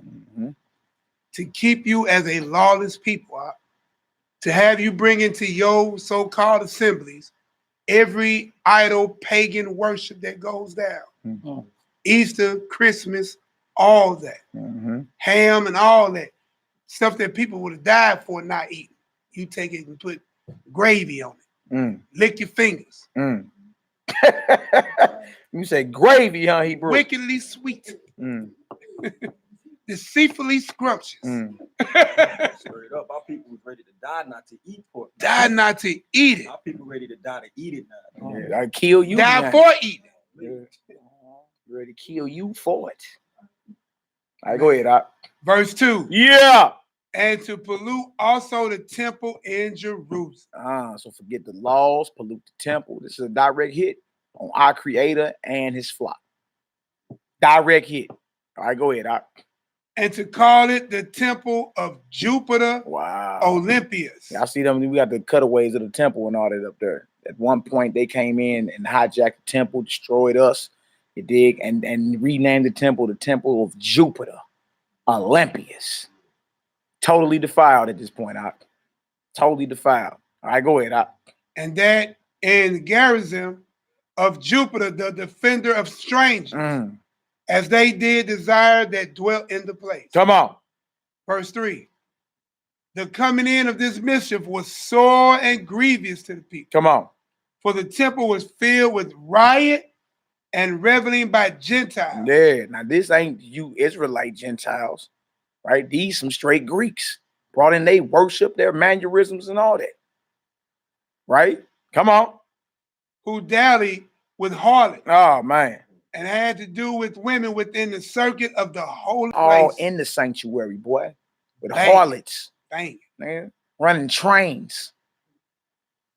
In the most sacred and holiest place on earth at that time. Yeah. Come on, Hot. And besides that, brought in things that were not lawful. Come on. The altar also was filled with profane things, which the law forbiddeth. Neither was it lawful for a man to keep the Sabbath days. Come on. Or ancient fast. No, man. Come on. Ancient what? F-A-S-T-S. Feasts. Don't say it in my phone. I got you. But I'm just saying it says fast.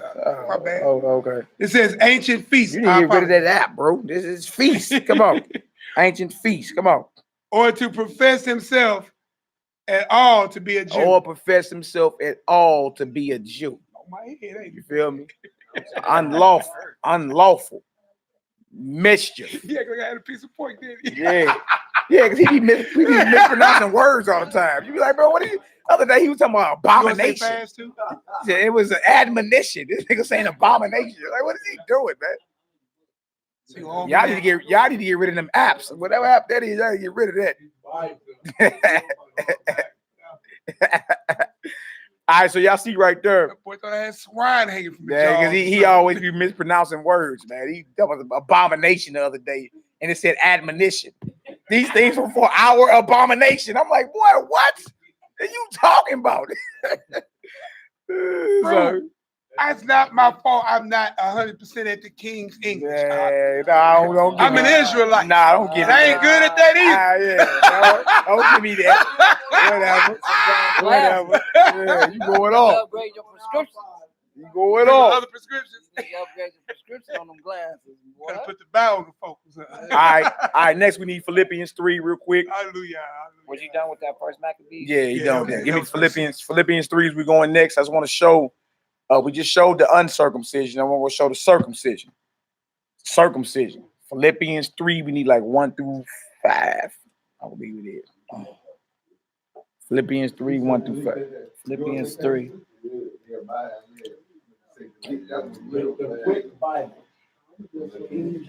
Get y'all buy. Get you where the books at. We ain't got so used to this technology, man. It's destroying us. I don't have a pocket.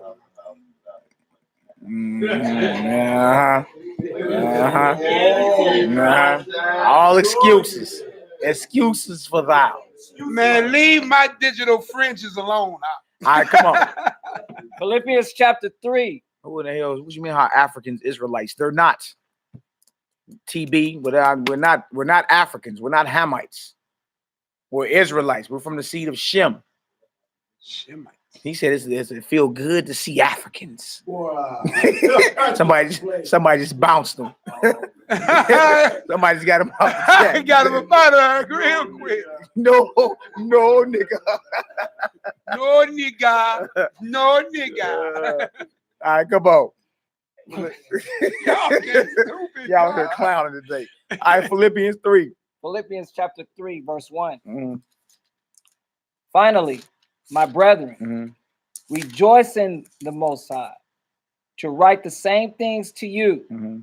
To me, indeed, it's not grievous, but for you, it is safe. Come on. Beware of dogs. Beware who? Beware of dogs. Come on. Beware of evil workers. Beware of the concision. Concision. Yeah, now trip off this. Like Paul is writing to the believers or the Israelite believers in Philippi, right? And he letting it be known that, look, the brotherhood that I come from, they will murder you. Wasn't Paul on his way to murder? He didn't already did some murdering. You did? He like, hey, watch out. This war is real. It's people that sworn to lay you down because you're speaking in the name of the Messiah, right? I used to be part of that old fraternal brotherhood. If you read Acts, I think it's 21, it was 40 men that took an oath to not eat or drink nothing till they killed Paul, put him in the ground, right? All right, come on, now let's get it. For we are the circumcision.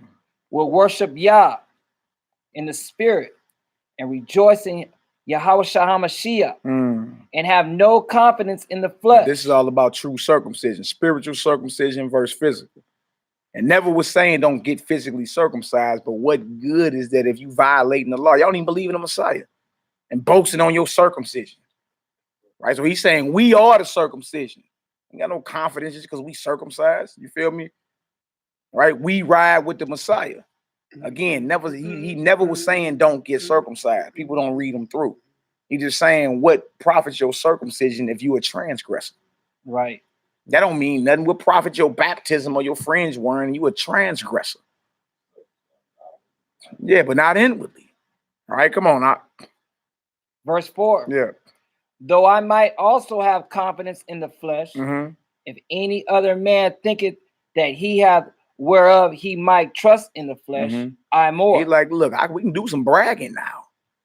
Like if this all was about bragging about pedigree and circumcision, I can boast more than all y'all. Why? Because he was out that old order that was persecuting Yahushua. And like that, just because we had circumcision and was keeping the law on the letter, you feel me? We still was blasphemers and sinners.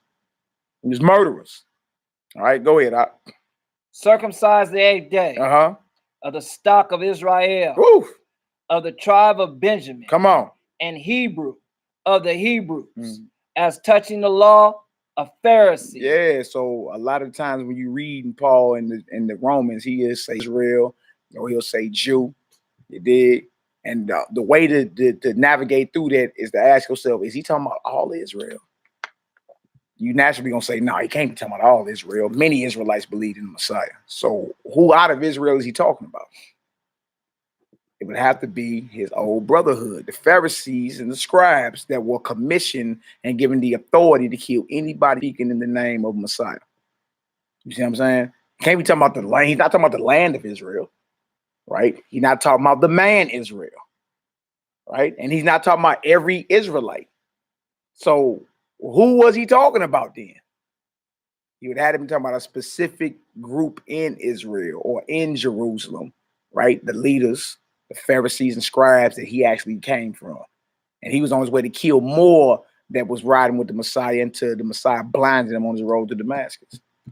That's how that worked. Go ahead, Rock. No, I'm going to ask a question.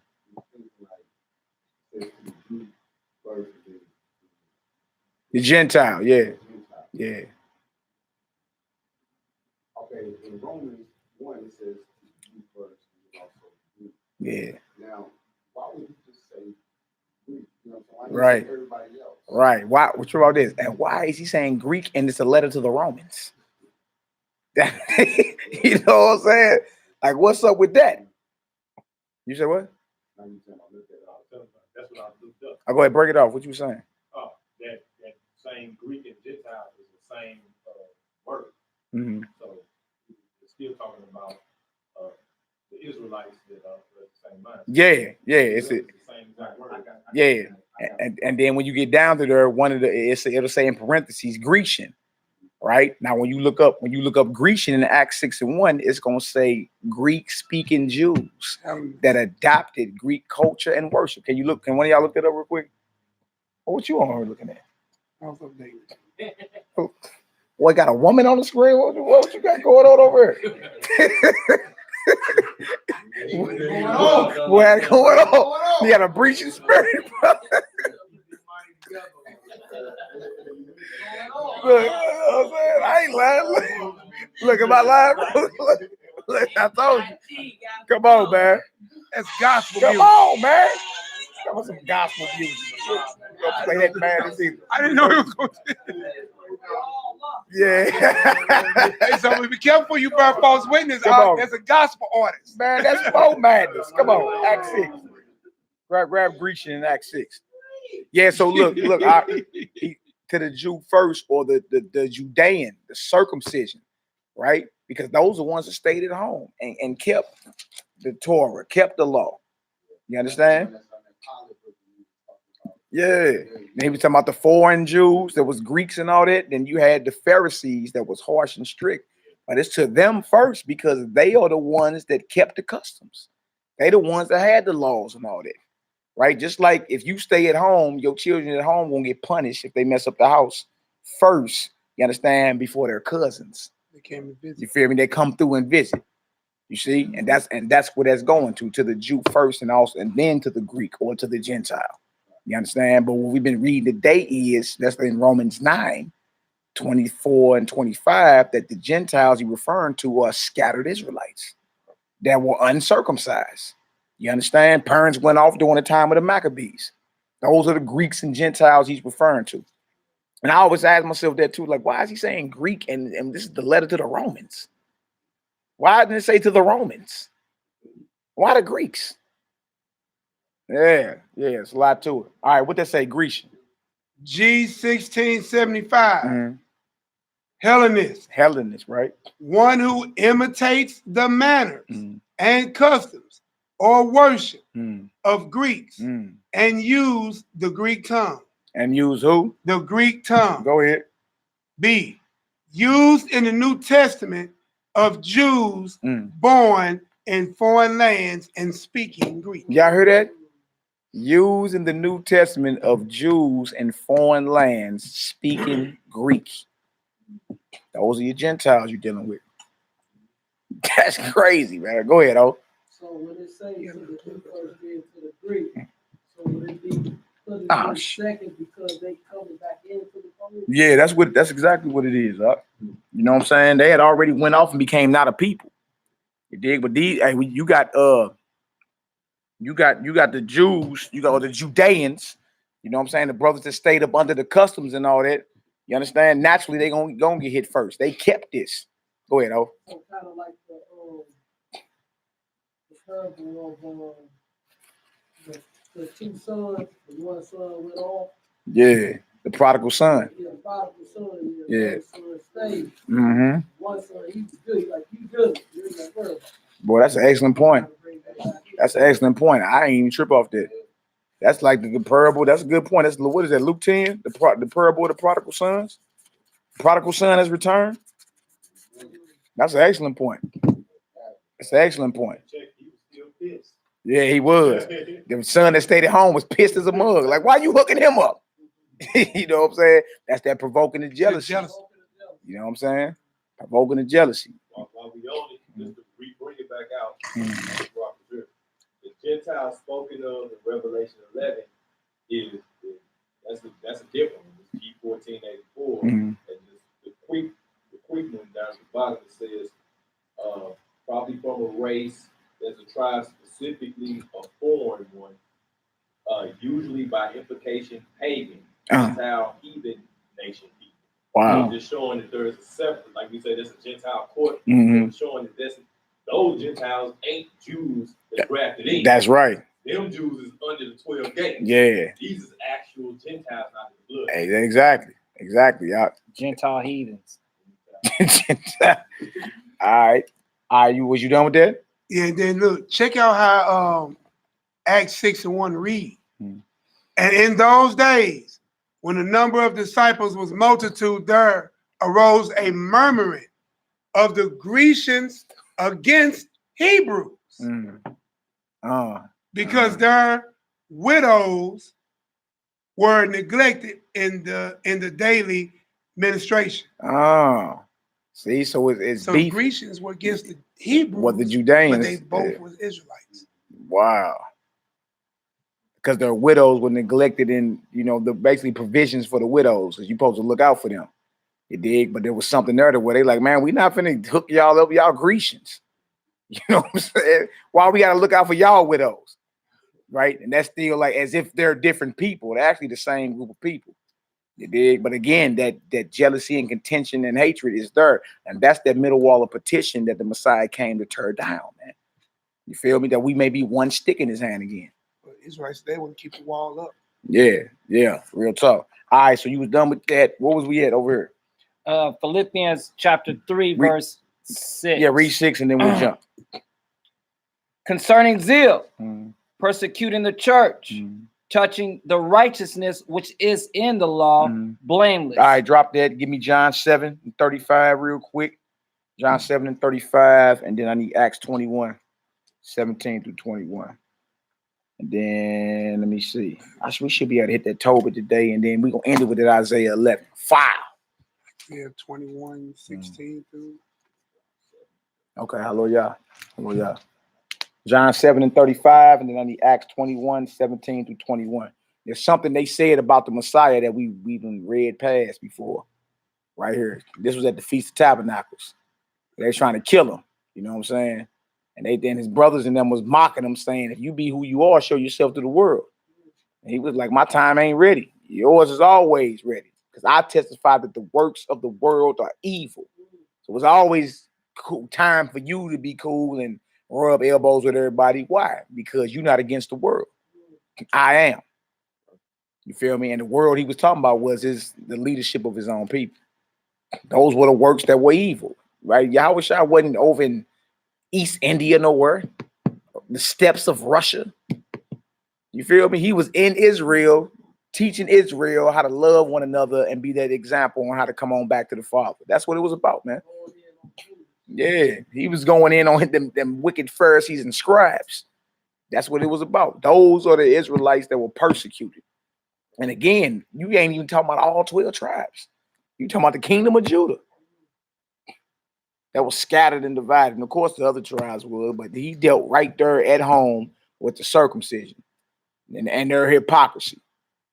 You know what I'm saying? Then he told Peter and them, don't go into the ways of the Gentiles and go get them lost sheep. Right? And then Paul and them had to go out into the nations, but that's where the lost sheep are scattered at. Yeah, among the other nations. And as we end with Isaiah 11, you're going to see some of the parts where we so scattered at. And it's going to name the outcasts of Israel Gentiles. And we're going to look the definition up. One of the definitions means of Israel. And then when we get down to the bottom verses, it's going to say once we are gathered, we're going to lay hands on Edom. Hold on, ain't Edom Gentiles? Then it says, and Moab. Ain't the Moabites Gentiles? And Ammon. Aren't the Ammonites Gentiles? Now, who are these Gentiles is getting gathered with the 12, with the kingdom of Judah and the 10 northern tribes? There you go. And it's in the prophecy about Yahushua. And Paul stood up in Acts 13 and quoted that prophecy. Man. Yeah, I'm gonna post that video I was telling you about in the WhatsApp too, brothers. Just go through it. Because whenever the last series it is, the last part of this series, we're gonna do Romans 11. Y'all know we gotta hit that. That's that last stronghold for anybody. What about the wild olive? Okay. So I think we all need to study it. Yeah. We need to actually study all that. That way we solid on what it is that's coming out. You know what I'm saying? You can explain it biblically, right? For too long, we thought Jew meant all 12 tribes. Where is that in the Bible? Biblically speaking, how does Jew mean all 12 tribes? And that Gentile just meant everybody else. That ain't what the Bible. Not biblically speaking, that ain't the truth. And again, when you read Gentile, you think white man. You don't think the Asians. Think about us. When we read Gentile in the Bible, it's something in your mind to think of Mr. Rogers. Dang. Would you be my neighbor? Dang. Hey man, you just messed my whole mentality up with that one. I used to see that. Why do you think of Mr. Rogers when you read Gentile? Why you don't even think of the Arabs? Why not? You don't never think of the Arabs when you read Gentile in the Bible. You don't never think of you don't never think about the Australians, the Aborigines. The Samoans. You don't think about the Hawaiians, the Samoans. Yeah, you think about the Hamites, Genghis Khan and them.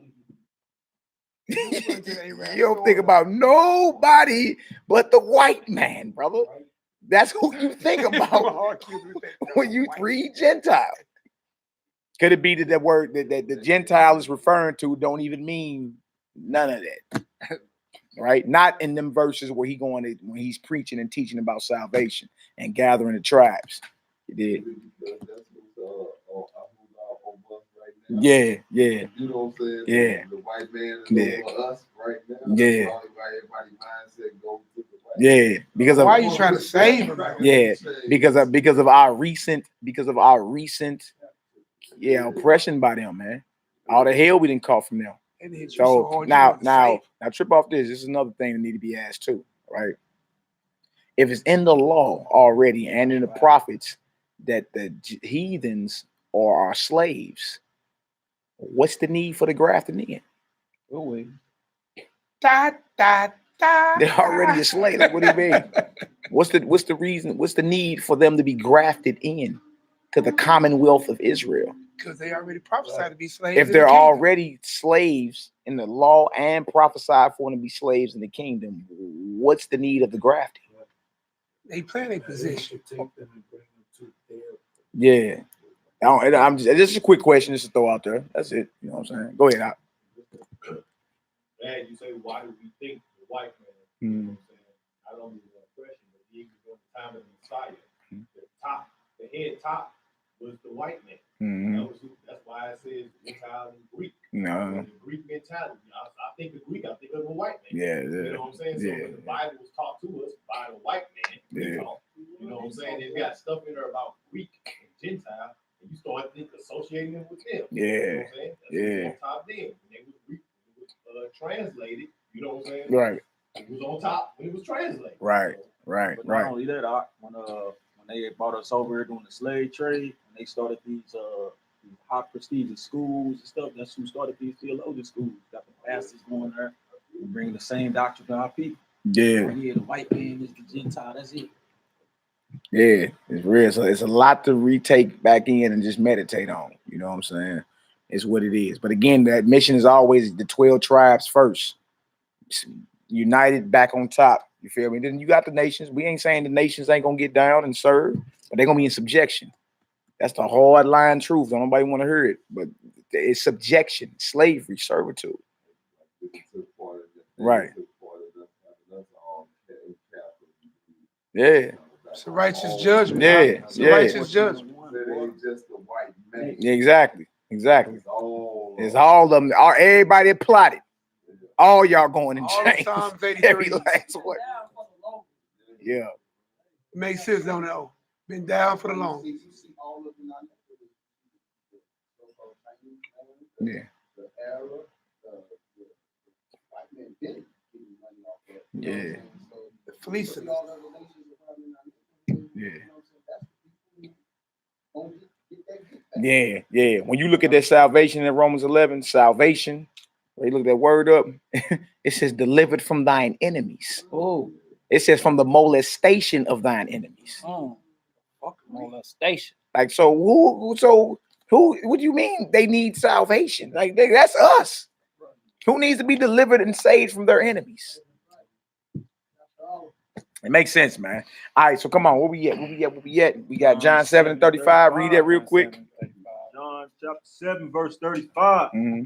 Then said the Jews among themselves. And this is what the circumcision that was plotting against Messiah. This is what they said amongst themselves. Go ahead. Whither will he go? Where will he, talking about Messiah, where is he gonna go? Because he said he was gonna go away, and where he going, they can't come. And they thought he was talking crazy. Well, where the hell he gonna go? Right? Go ahead. Whither will he go? That we shall not find him. Right. Will he go into the dispersed? Where he go? Hold on. Where he go to the dispersed among the Gentiles, to the scattered among the Gentiles, and what? And teach the Gentiles. And teach the Gentiles. So whoever he's going to is who he's teaching. To the dispersed among the Gentiles, to teach the Gentiles. Huh? He's talking. He's teaching the dispersed, the scattered. You dig? And that's another scripture that shows that these Gentiles are actually Israelites. They're the ones that are scattered. James 1:1 to the 12 tribes scattered abroad. 1 Peter 1:1 to the strangers scattered in. So now they asking the question in Yahushua's time: will he go to the dispersed or the scattered among the Gentiles to teach the Gentiles? He's teaching who he's going to. Right, and even those as part of the circumcision that was under the covenant understood that Israelites were scattered in these Gentile lands, considered Gentiles, bro. That's John 7:35. I'll give you another example. Go to Acts 21. Acts 21, 17 through 21. We just been reading too fast. That's it. Lock the door behind you. Right? Oh, okay. Hey, Shalom, Mike, what's the word? Shalom. Got a couple more of these deals. Yeah.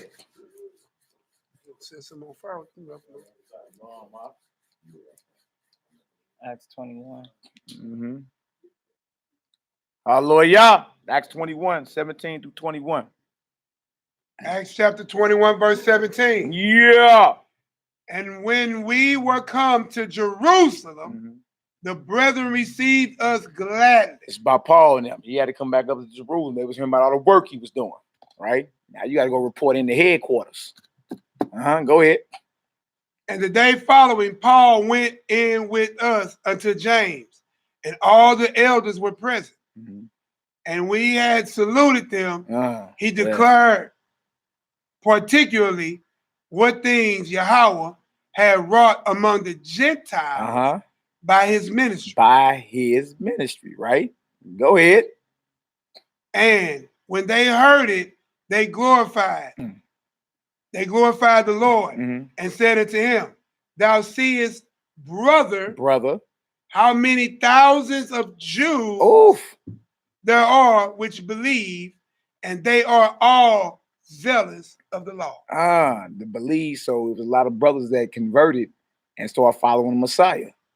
They were all zealous for the law, but they part of the faith now. He's like, brother, you see what's going on here in Jerusalem, right? But we done heard about you and what you teaching. Notice he said Gentiles at first, right? Go ahead. And they are informed of thee that thou teachest all the Jews. Teachers who? All the Jews. Come on.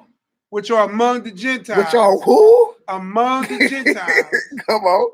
To forsake Moses. Wow. Saying that they ought not to circumcise their children, neither to walk after the custom. Now look, that, and again, you know, they hearing that about Paul, but again, being misunderstood. But the whole point was, we heard that you teach all the Jews among the Gentiles. You dig? That's just what they telling him they hearing. After he declared to them his ministry among the Gentiles. They rejoice, like, oh, okay, but look, this is what we done heard about you, though. That you teaching all the Jews among the Gentiles to forsake Moses and all that. You know what I'm saying? So again, if you just slow down and reread what's going on, you start piecing certain things together like, dang, dog, it's, you know, it's something else going on here. This ain't talking about Ned Flanders and Mr. Rogers and Jax Taylor from the Sons of Anarchy. You feel me? It's talking about your scattered brethren amongst the Gentiles. Like I said in 1 Peter, the 2nd chapter. Light starting to come on. Creative juices are rolling. All right. Yeah. Let's real quick. Let's get the we pulled this earlier, me and Zeke. Let's do Genesis 35, 10 and 11. And then we're gonna do John 11, 48 through 52. And then we're gonna close it with Isaiah 11, man. Just real quick 2.5 hour class or something. Hallelujah! Hallelujah! Hallelujah! Yeah, you know, get that done. And then we, you know, again, we can feast up a little taste once we get done. You know, we still feasting. That was a big voice, Rob. Yeah. Boy, they done tore that chicken up, man. That chicken been rendered to the throat regions. Is there a couple of slices? Tuvaya, would you say, boy, that doctrine just got murdered, huh? Hey, man, hey, look, it's all glory to the Most High, bro. And the beautiful thing about it is these Bibles been here. It ain't like we making none of it up. Right. You get to pulling definitions and precept and stuff, and that's why it's important to get into the history too. And that's probably what we do on the next episode of this series, to get more into the history of like the Northern Kingdom and the Southern Kingdom splitting. You feel me? And then how the Northern Kingdom, like they took their capital and went north to Samaria. We stayed down in Jerusalem. You know what I'm saying? We'll probably get more into that. Jeroboam, Rehoboam, the split after Solomon. That's history that needed. To really understand what's going on, you need that history. You need to know what happened. You feel me? You know the idolatry that was taking place, how the Most High was casting us off. And then the last episode of this series, we gonna murder that Romans 11. They can blow it right out the water. Like, okay, dang, that's what that. I'm gonna share it in the WhatsApp too, so all of us can be on the same point. Brother can go ahead and be like, dang, okay, that's kind of thorough. You know, I bumped some brothers that you know thoroughly explained it today. I was like, dang, that was thorough. You know, there's a few spots in there unless you really know what's going on, it throw you off. Like, nah, that can't. Okay, dang, that do mean, you know, Donald Trump. Y'all know good and well we not finna be rubbing no elbows with Donald Trump in the king. That pimple back. Y'all know good, man. Y'all better leave y'all president alone. That's your president. Ain't my president. There you go,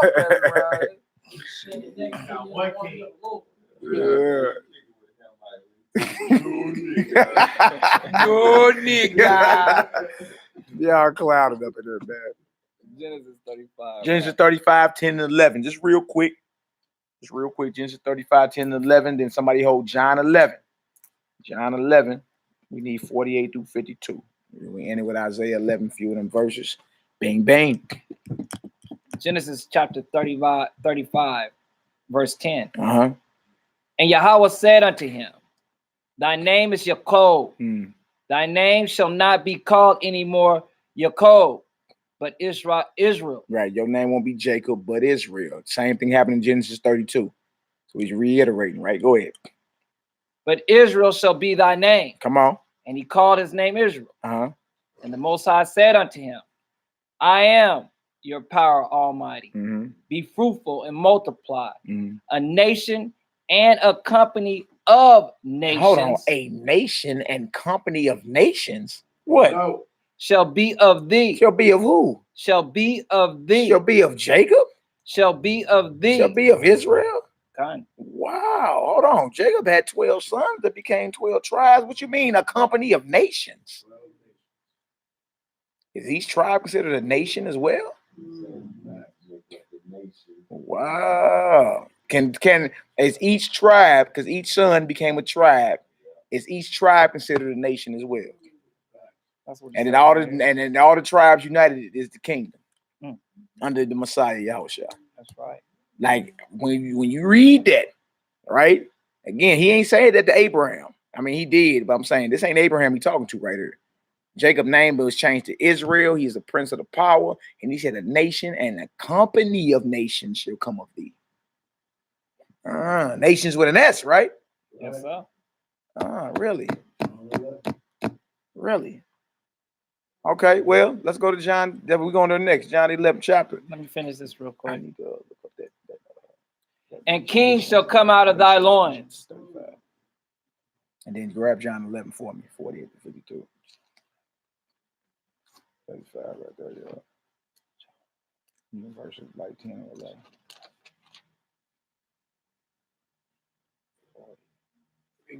Take the company of nations. Oh! What's that word for nations right there, boy? Boy, this boy had one.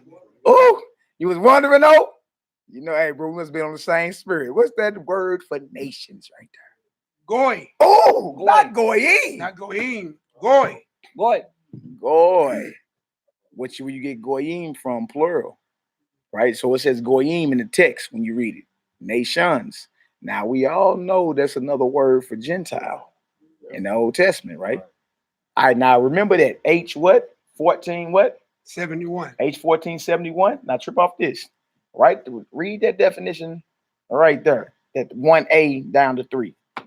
And remember that number, H 1471, when we read the prophecy in Isaiah 11. Number one, nation. People. Noun masculine. A, nation. People. Usually of non-Hebrew people. Usually. Go ahead. Of descendants of Abraham. Of descendants of Abraham. Which, okay, Esau is a descendant of Abraham. You know what I'm saying? Ishmael. Okay, understood. Keep going. Of Israel. Of who? Israel. So Israel could be considered Gentiles? Goy. Nations? Who he was talking to? Wow. And he was talking to Jacob. Out of his loins. Out of his loins, nations shall come forth of thee.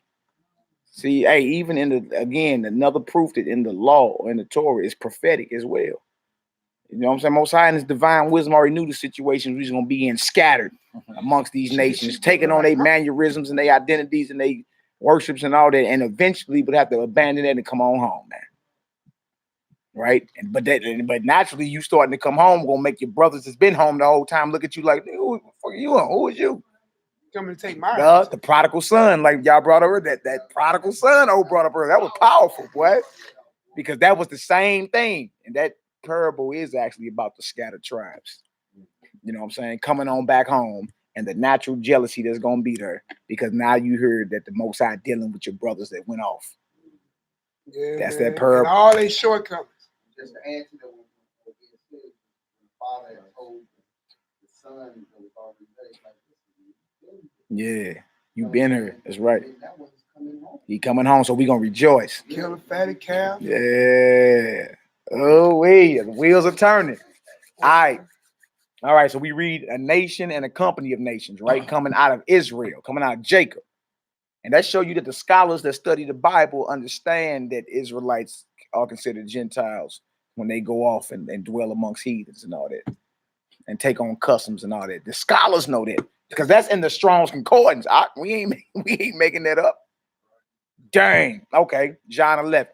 So you know these your people. Yeah. That's how the American so-called Negro is today. Mm-hmm. He keep their custom, speak their tongue, and abide in their worship. The very definition what you read in Greece. Let's get it. I think the wheels are turning. What up, Zeke? You're good. Yeah. You. The wheels are turning. All we gotta do is just slow down, man. You feel me? And we always need to be ready to always re-examine what it is that's being taught. You can't be afraid of that. If it's wrong, be like, dang, we misspoke on that. Maybe because we was looking at it like this and this, but we always gotta be ready to, man. You don't get to the point to where your brethren can't talk to you, ask you no questions. You don't think it was just send me a text message up. You know, all that extra stuff, man. We should always be able to rap and chop it up. Thou? Yeah. Don't get like you can't question pastor. Don't get like that, man. You know what I'm saying? All right, come on, let's get it. Yeah, no answer. All right, we need John 11, 48 through 52. Company of nations, and the word there for nations is goyim. Oh, goy. Dang. Dang. All right. Yep. That prodigal son point is powerful. We're going to bring it out next episode, though. I'm boy, the most high on you on that one, but that's about the brothers that stayed up under the covenant and the brothers that were scattered. Out of the same house. Yep, out of the same house, same father, and had to come on back home. And the brother that stayed home had a problem with the brother that came back home. Vote to anger and jealous. Yep. That's why he say ain't no Jew is no Greek. Y'all all the same, man. What is y'all beefing over? You did. That don't mean there ain't no national boundaries. You mean to tell me there's no Italians anymore? You know better than that just because you believe in Jesus. You know soon. You know it's a difference when the cops jump behind you and throw them cherries on. You know it's a difference. Yeah. There ain't no like the clan believe in Jesus too. And you claiming you in church believe in Jesus. And it's still a difference. Yeah, I'm saying. There's men and women still. So what are you talking about? He was saying what? Y'all are Israelites, man. You dig? And Yahushua the Messiah died for us both. You dig? And it's time for us to come together and be one stick in his hand. You dig? That's what the whole message was about, man. It wasn't about just because the Greek believe in Jesus that there's no difference between him and you. What advantage then have the Jew then? Much in every way. So what do you mean? So why would Paul say that and then the next breath say it ain't no difference between y'all? It is a difference. Major league. I thought the Most High in his divine Torah said, ye are above all people. Right. That's a difference. All right, so why can we all of a sudden read Galatians and say, well, ain't no difference between us? No, get the hell on. Yes, it is. Yes, it is. He talking about my brothers that scattered and the brothers that's at home. Ain't no difference between us, not you, heathen. Stop it. Right. You can't just use one verse in the Bible and it just debunk everything that was written before it. How? Abrogation. It has to link in harmony. It can't contradict itself. That would be a contradiction. Just because Mr. Rogers claimed he believed in Christ, there's no difference between me and him. You know it's a difference. You feel it when the cops jump on you, boy. You know what it is. That he's gonna roll that window down and cuss the cops out. Pull a gun out, get away, won't even get shot. Nigga, you better not reach for the unlock button. It's a difference. Go ahead, Doc. I was looking this up for another reason, but it kind of goes to the point. 1 Corinthians 9:20. Mm-hmm. Paul say, and unto the Jews I became a Jew, that I might gain a Jew. Yeah. To them that are under the law, that under the law, that I might gain them that are under the law. Yeah, like that's a circumcision. His Pharisee brotherhood. He had to gain them because look, a lot of people like, man, the hell with them. They denied Christ, nigga. They going off. But Paul was out of that, and the Most High woke him up. So when he would go around his brethren that he used to be around, you know what I'm saying, and that same mindset, He had to get on their level and be like, okay, look, this is what it is. Just so he can gain them. No, he didn't separate. Right. Yeah, he looked to gain the brethren. And then we should be doing the same thing. Not like, nigga, you can't come around me just because you, that's off. Because you hang around wookie whoop. Yeah, go ahead. And then verse 21 says, to them that are without law, and not without law to God, but under the law of Christ, that I may gain them that are without law. Yeah. That verse make a whole new meaning now. Yeah, it makes sense now. The brothers forsook the law and were scattered. You understand? Now it's time to gather them on back, man. Right? And notice he said, not without law, but under the law to who? Christ, Messiah. Yeah. Israel had law. Yeah. Oh, wait. Upgrade. All right. So give me John 11. Got that? We reading 40. What is that? 47 to 52? 48 to 52. Remember, Jacob was called a company of nations, or Goyim, which means Gentile. Dang. Really? Ogawayama.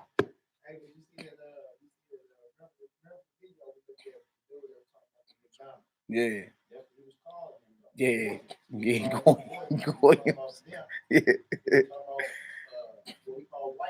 Yeah.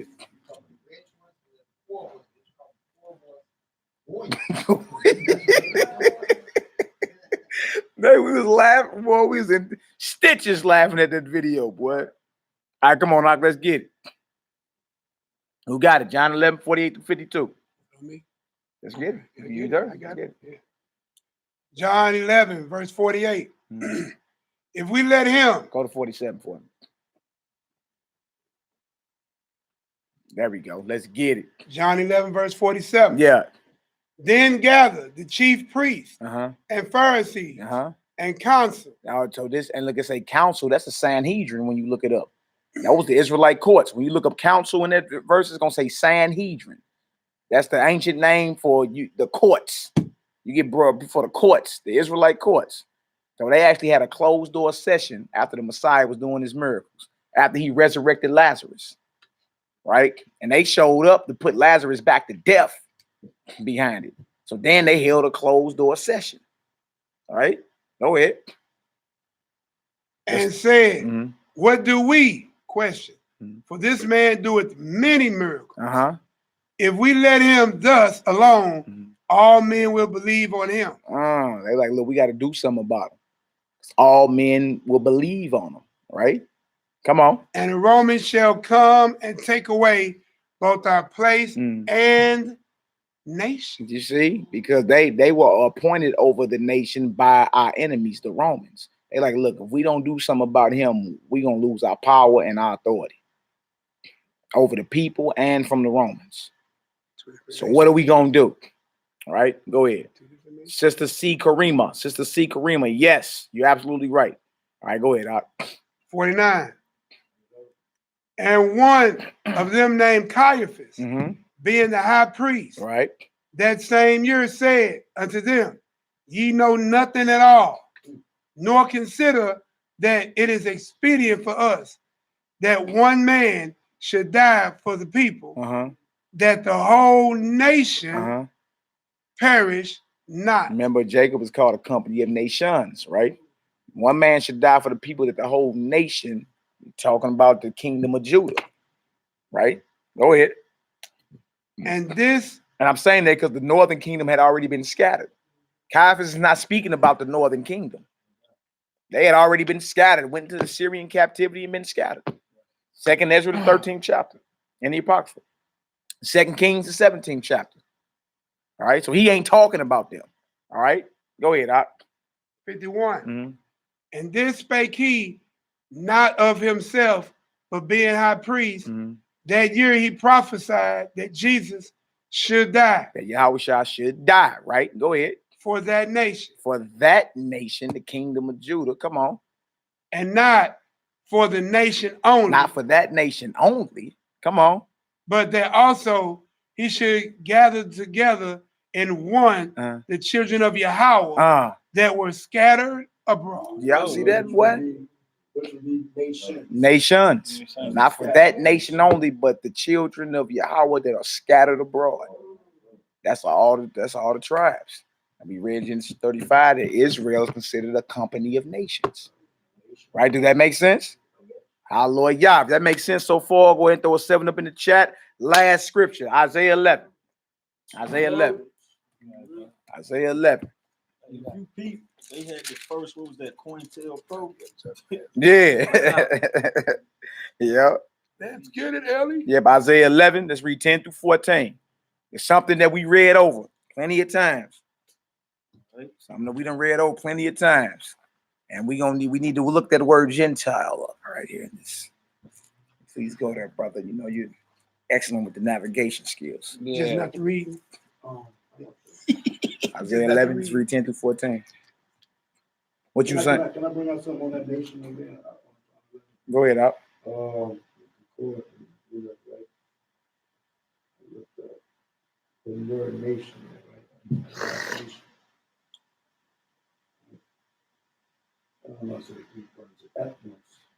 Ethnos, yeah. And it says, outline of biblical usage. Well, it says, it's used 93 times for Gentiles, 64 times for nations, 5 times for heathen, 2 for. So outline of biblical usage.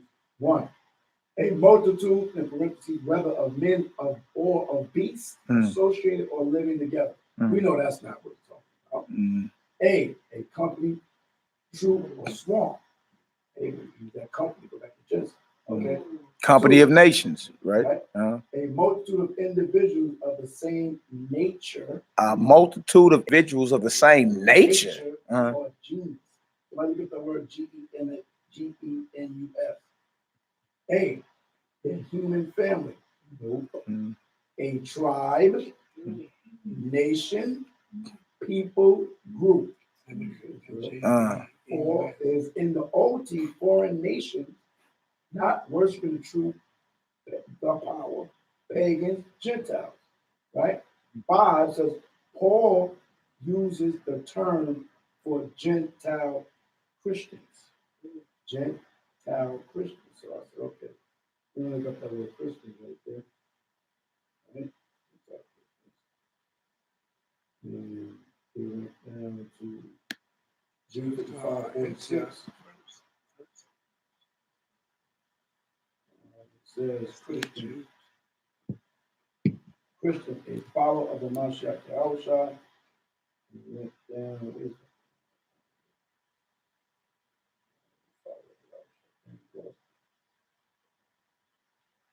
but the point is, when it says Gentile Christians, when Agrippa, Acts 26:28, then Agrippa said unto Paul, almost thou persuadest me to be a Christian.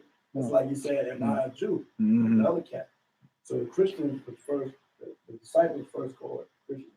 Antioch, Acts 11. Another word is being used for Israel. Israel. It's another word Christian is used for Israel. The Israelites that follow Messiah. Acts 11:26. The disciples, who were the disciples?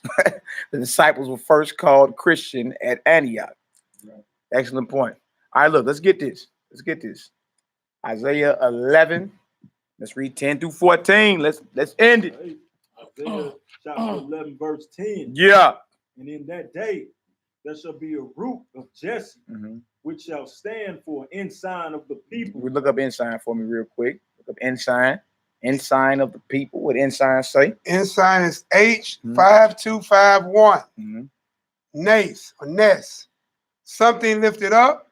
Standard. Signal. Signal pole. Inside. Banner. Sign seal. Standard. Rallying point. What? Rallying point. Rallying point, huh? Meaning the gathering. This is a prophecy about Messiah. The root of Jesse, when you look at the word branch up, it's going to say Natsar. That's where you get Nazareth from, or Nazarene. All right? It shall stand up for an ensign or a gathering, the rallying of the people. All right? Come on, let's get it. To it shall the Gentiles seek. To it shall who? The Gentiles seek. Come on. And his rest shall be glorious. And his rest shall be glorious. Come on. And it shall come to pass in that day that Yahweh shall set his hand again the second time to recover the remnant of his not people. what? Recover Okay. the remnant of his people, which shall be left from Assyria and from Egypt and from Pathros and from Cush and from Elam and from Shinar and from Hamath and from the islands of the sea. Look that word Gentile up. It looked like it's the same word we read that was called for Jacob. Like the same people now. All right. No, you got it. You got it right here. Right there. Awesome. Gentiles, 1471. Yep. Nation. Goyim, right? Nation, people, a nation, people, usually of non-Hebrew blood. Usually, go ahead, 2. Of descendants of Abraham. Come on, 3. Of Israel. Of Israel. Now, that's the same nations or Gentile that Jacob was called in Genesis 35, verse 10 and 11. H1471. Right? So now he talking about, he mentioned Gentile. He mentioned the gathering of the people. He mentioned Gentile. And he started naming this, he's going to regather, set his hand a second time to regather the remnant of his people, which are left in all these lands. Right? Now, is he talking about heathens when he say Gentile, or is he talking about Israelites scattered in these lands?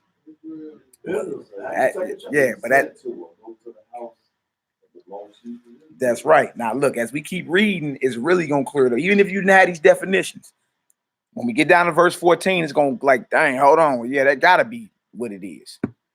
So what we're reading is prophecy in the book of Isaiah about Israel being Gentiles, scattered in all these lands outside of Israel. Right? He named off about 10 different spots. All right, and this is at the second coming of Messiah. All right, come on, let's get it. Verse 11, no, verse 12. And he shall set up an ensign for the nations. Now trip off this. Ensign again mean gathering, right? Nations, it's the same word. Gentiles. H1471. All right, come on. And it shall assemble the outcast of Israel. The outcast of Israel. Look up outcast. H1760. Dakar means to push. Outcast means to thrust, to chase. To who? Chase. To push, to chase. Go ahead. Overflow. Overflow. Totter.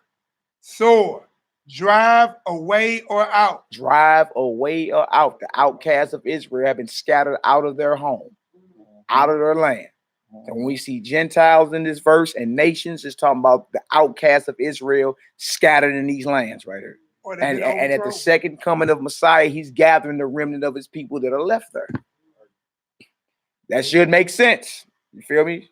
Everybody should see that so far. But look, we just building it up. We got to get to 14. All right, go ahead.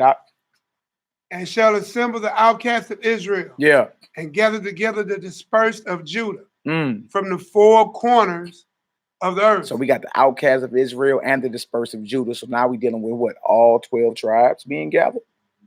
Right? Hey, look, that's the mission first. 12 tribes must be gathered for. How the hell we gathering with anybody else and we ain't gathered ours? Well, that don't even make sense. That's the mission. 12 tribes got to get raised up first. Right? And then you're going to see what's going to happen to the real heathens once this happens. Let's keep reading.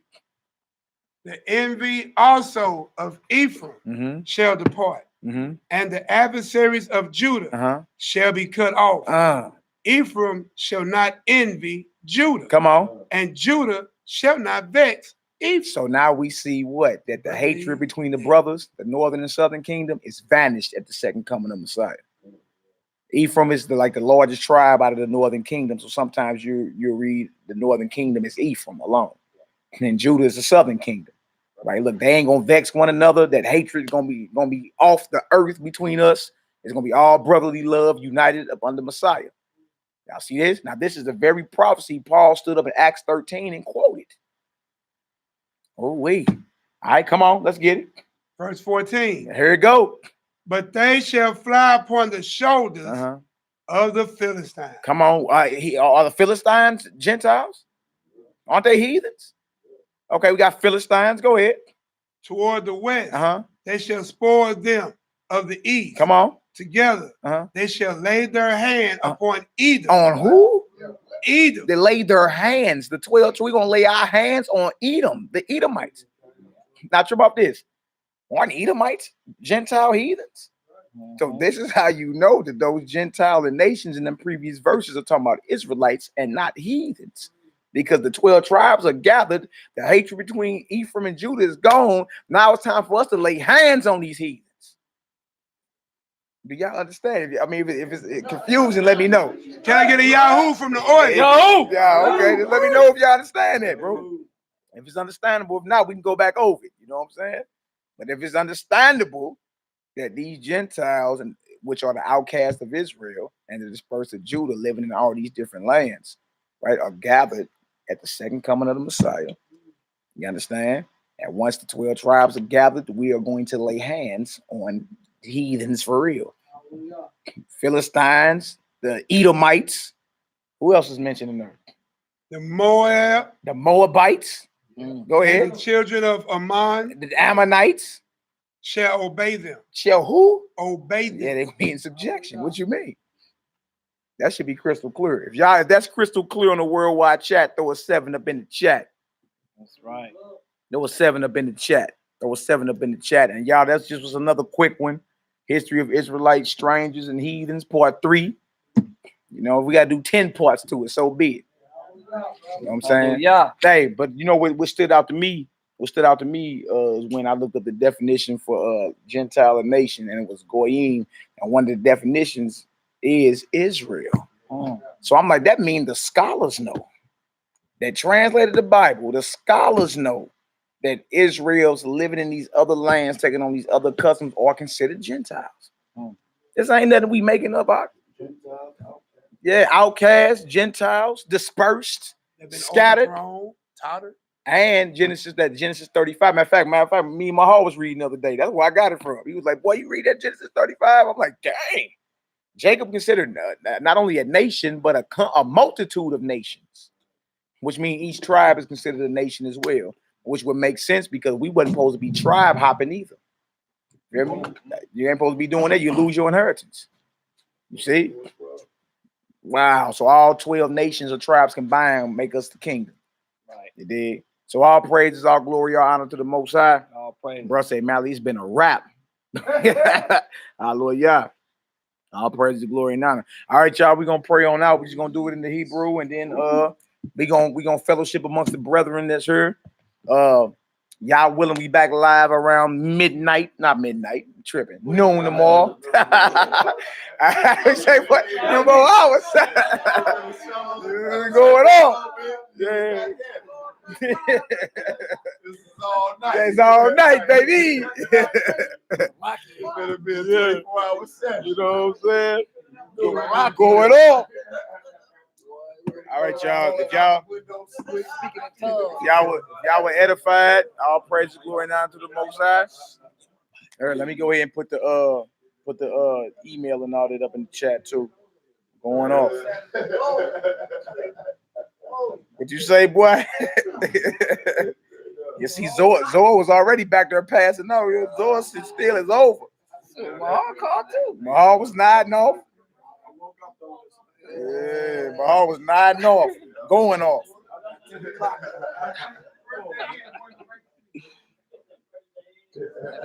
Old age kicking in, boy. I thank y'all for all y'all prayers and all y'all support. God. You know, the Most High bless y'all. That's how we keep this thing going. I'm updating the description box now. If y'all want to email us or something, or send something to the P.O. box, it's all good. It's all good. All praise, all glory, all honor. Let's get this prayer off, brethren, and let's finish our feasting. All praise, all glory, all honor to the Most High. All right, let's get her done. What you talking about, man? I ain't messing with you, man. Whatever. Hey, we got food at the crib. It's all good, man. Just ate. Man, it's all good. Spiritual food, baby. We good. And we go 3 to 4 days, so we ain't worried. All right, we all good? How we looking? All right, repeat after me. If not, just keep it in your spirit. That's right. You got day. You can see God. Tabo. Hey, y'all brother be y'all sleep. I'll be new. All right, let's get it. I'll be new. I'll be new. Shabbat Shemayim. Shabbat Shemayim. Yikade. Yikade. Shimka. Shimka. Tabo. Tabo. Malkuteka. Malkuteka. Yeah, I say. Yeah, I say. Ratzonka. Ratzonka. Kabashamayim. Kabashamayim. Cain. Cain. Baret. Baret. Etlakim. Etlakim. Kukenu. Kukenu. Tanglanu. Tanglanu. Hayo. Hayo. Uslaklanu. Uslaklanu. Oh. Oh. Kataenu. Kataenu. Kamo. Kamo. Shel Soki. Shel Soki. Gam. Gam. Anaknu. Anaknu. Lakotin. Lakotin. Lanu. Lanu. Wa'o. Wa'o. Tabienu. Tabienu. Lide. Lide. Nisayo. Nisayo. Ki. Ki. In. In. Komsenu. Komsenu. Min hora. Min hora. Kilaka. Kilaka. Hamamlaka. Hamamlaka. Wahabura. Wahabura. Wahadi Baret. Wahadi Baret. Laome. Laome. Olami. Olami. Amen. Amen. Hallelujah. Hallelujah. Hallelujah. Hallelujah. Hallelujah. Hallelujah. Praise the mighty Yahweh. That's right. Don't deny it.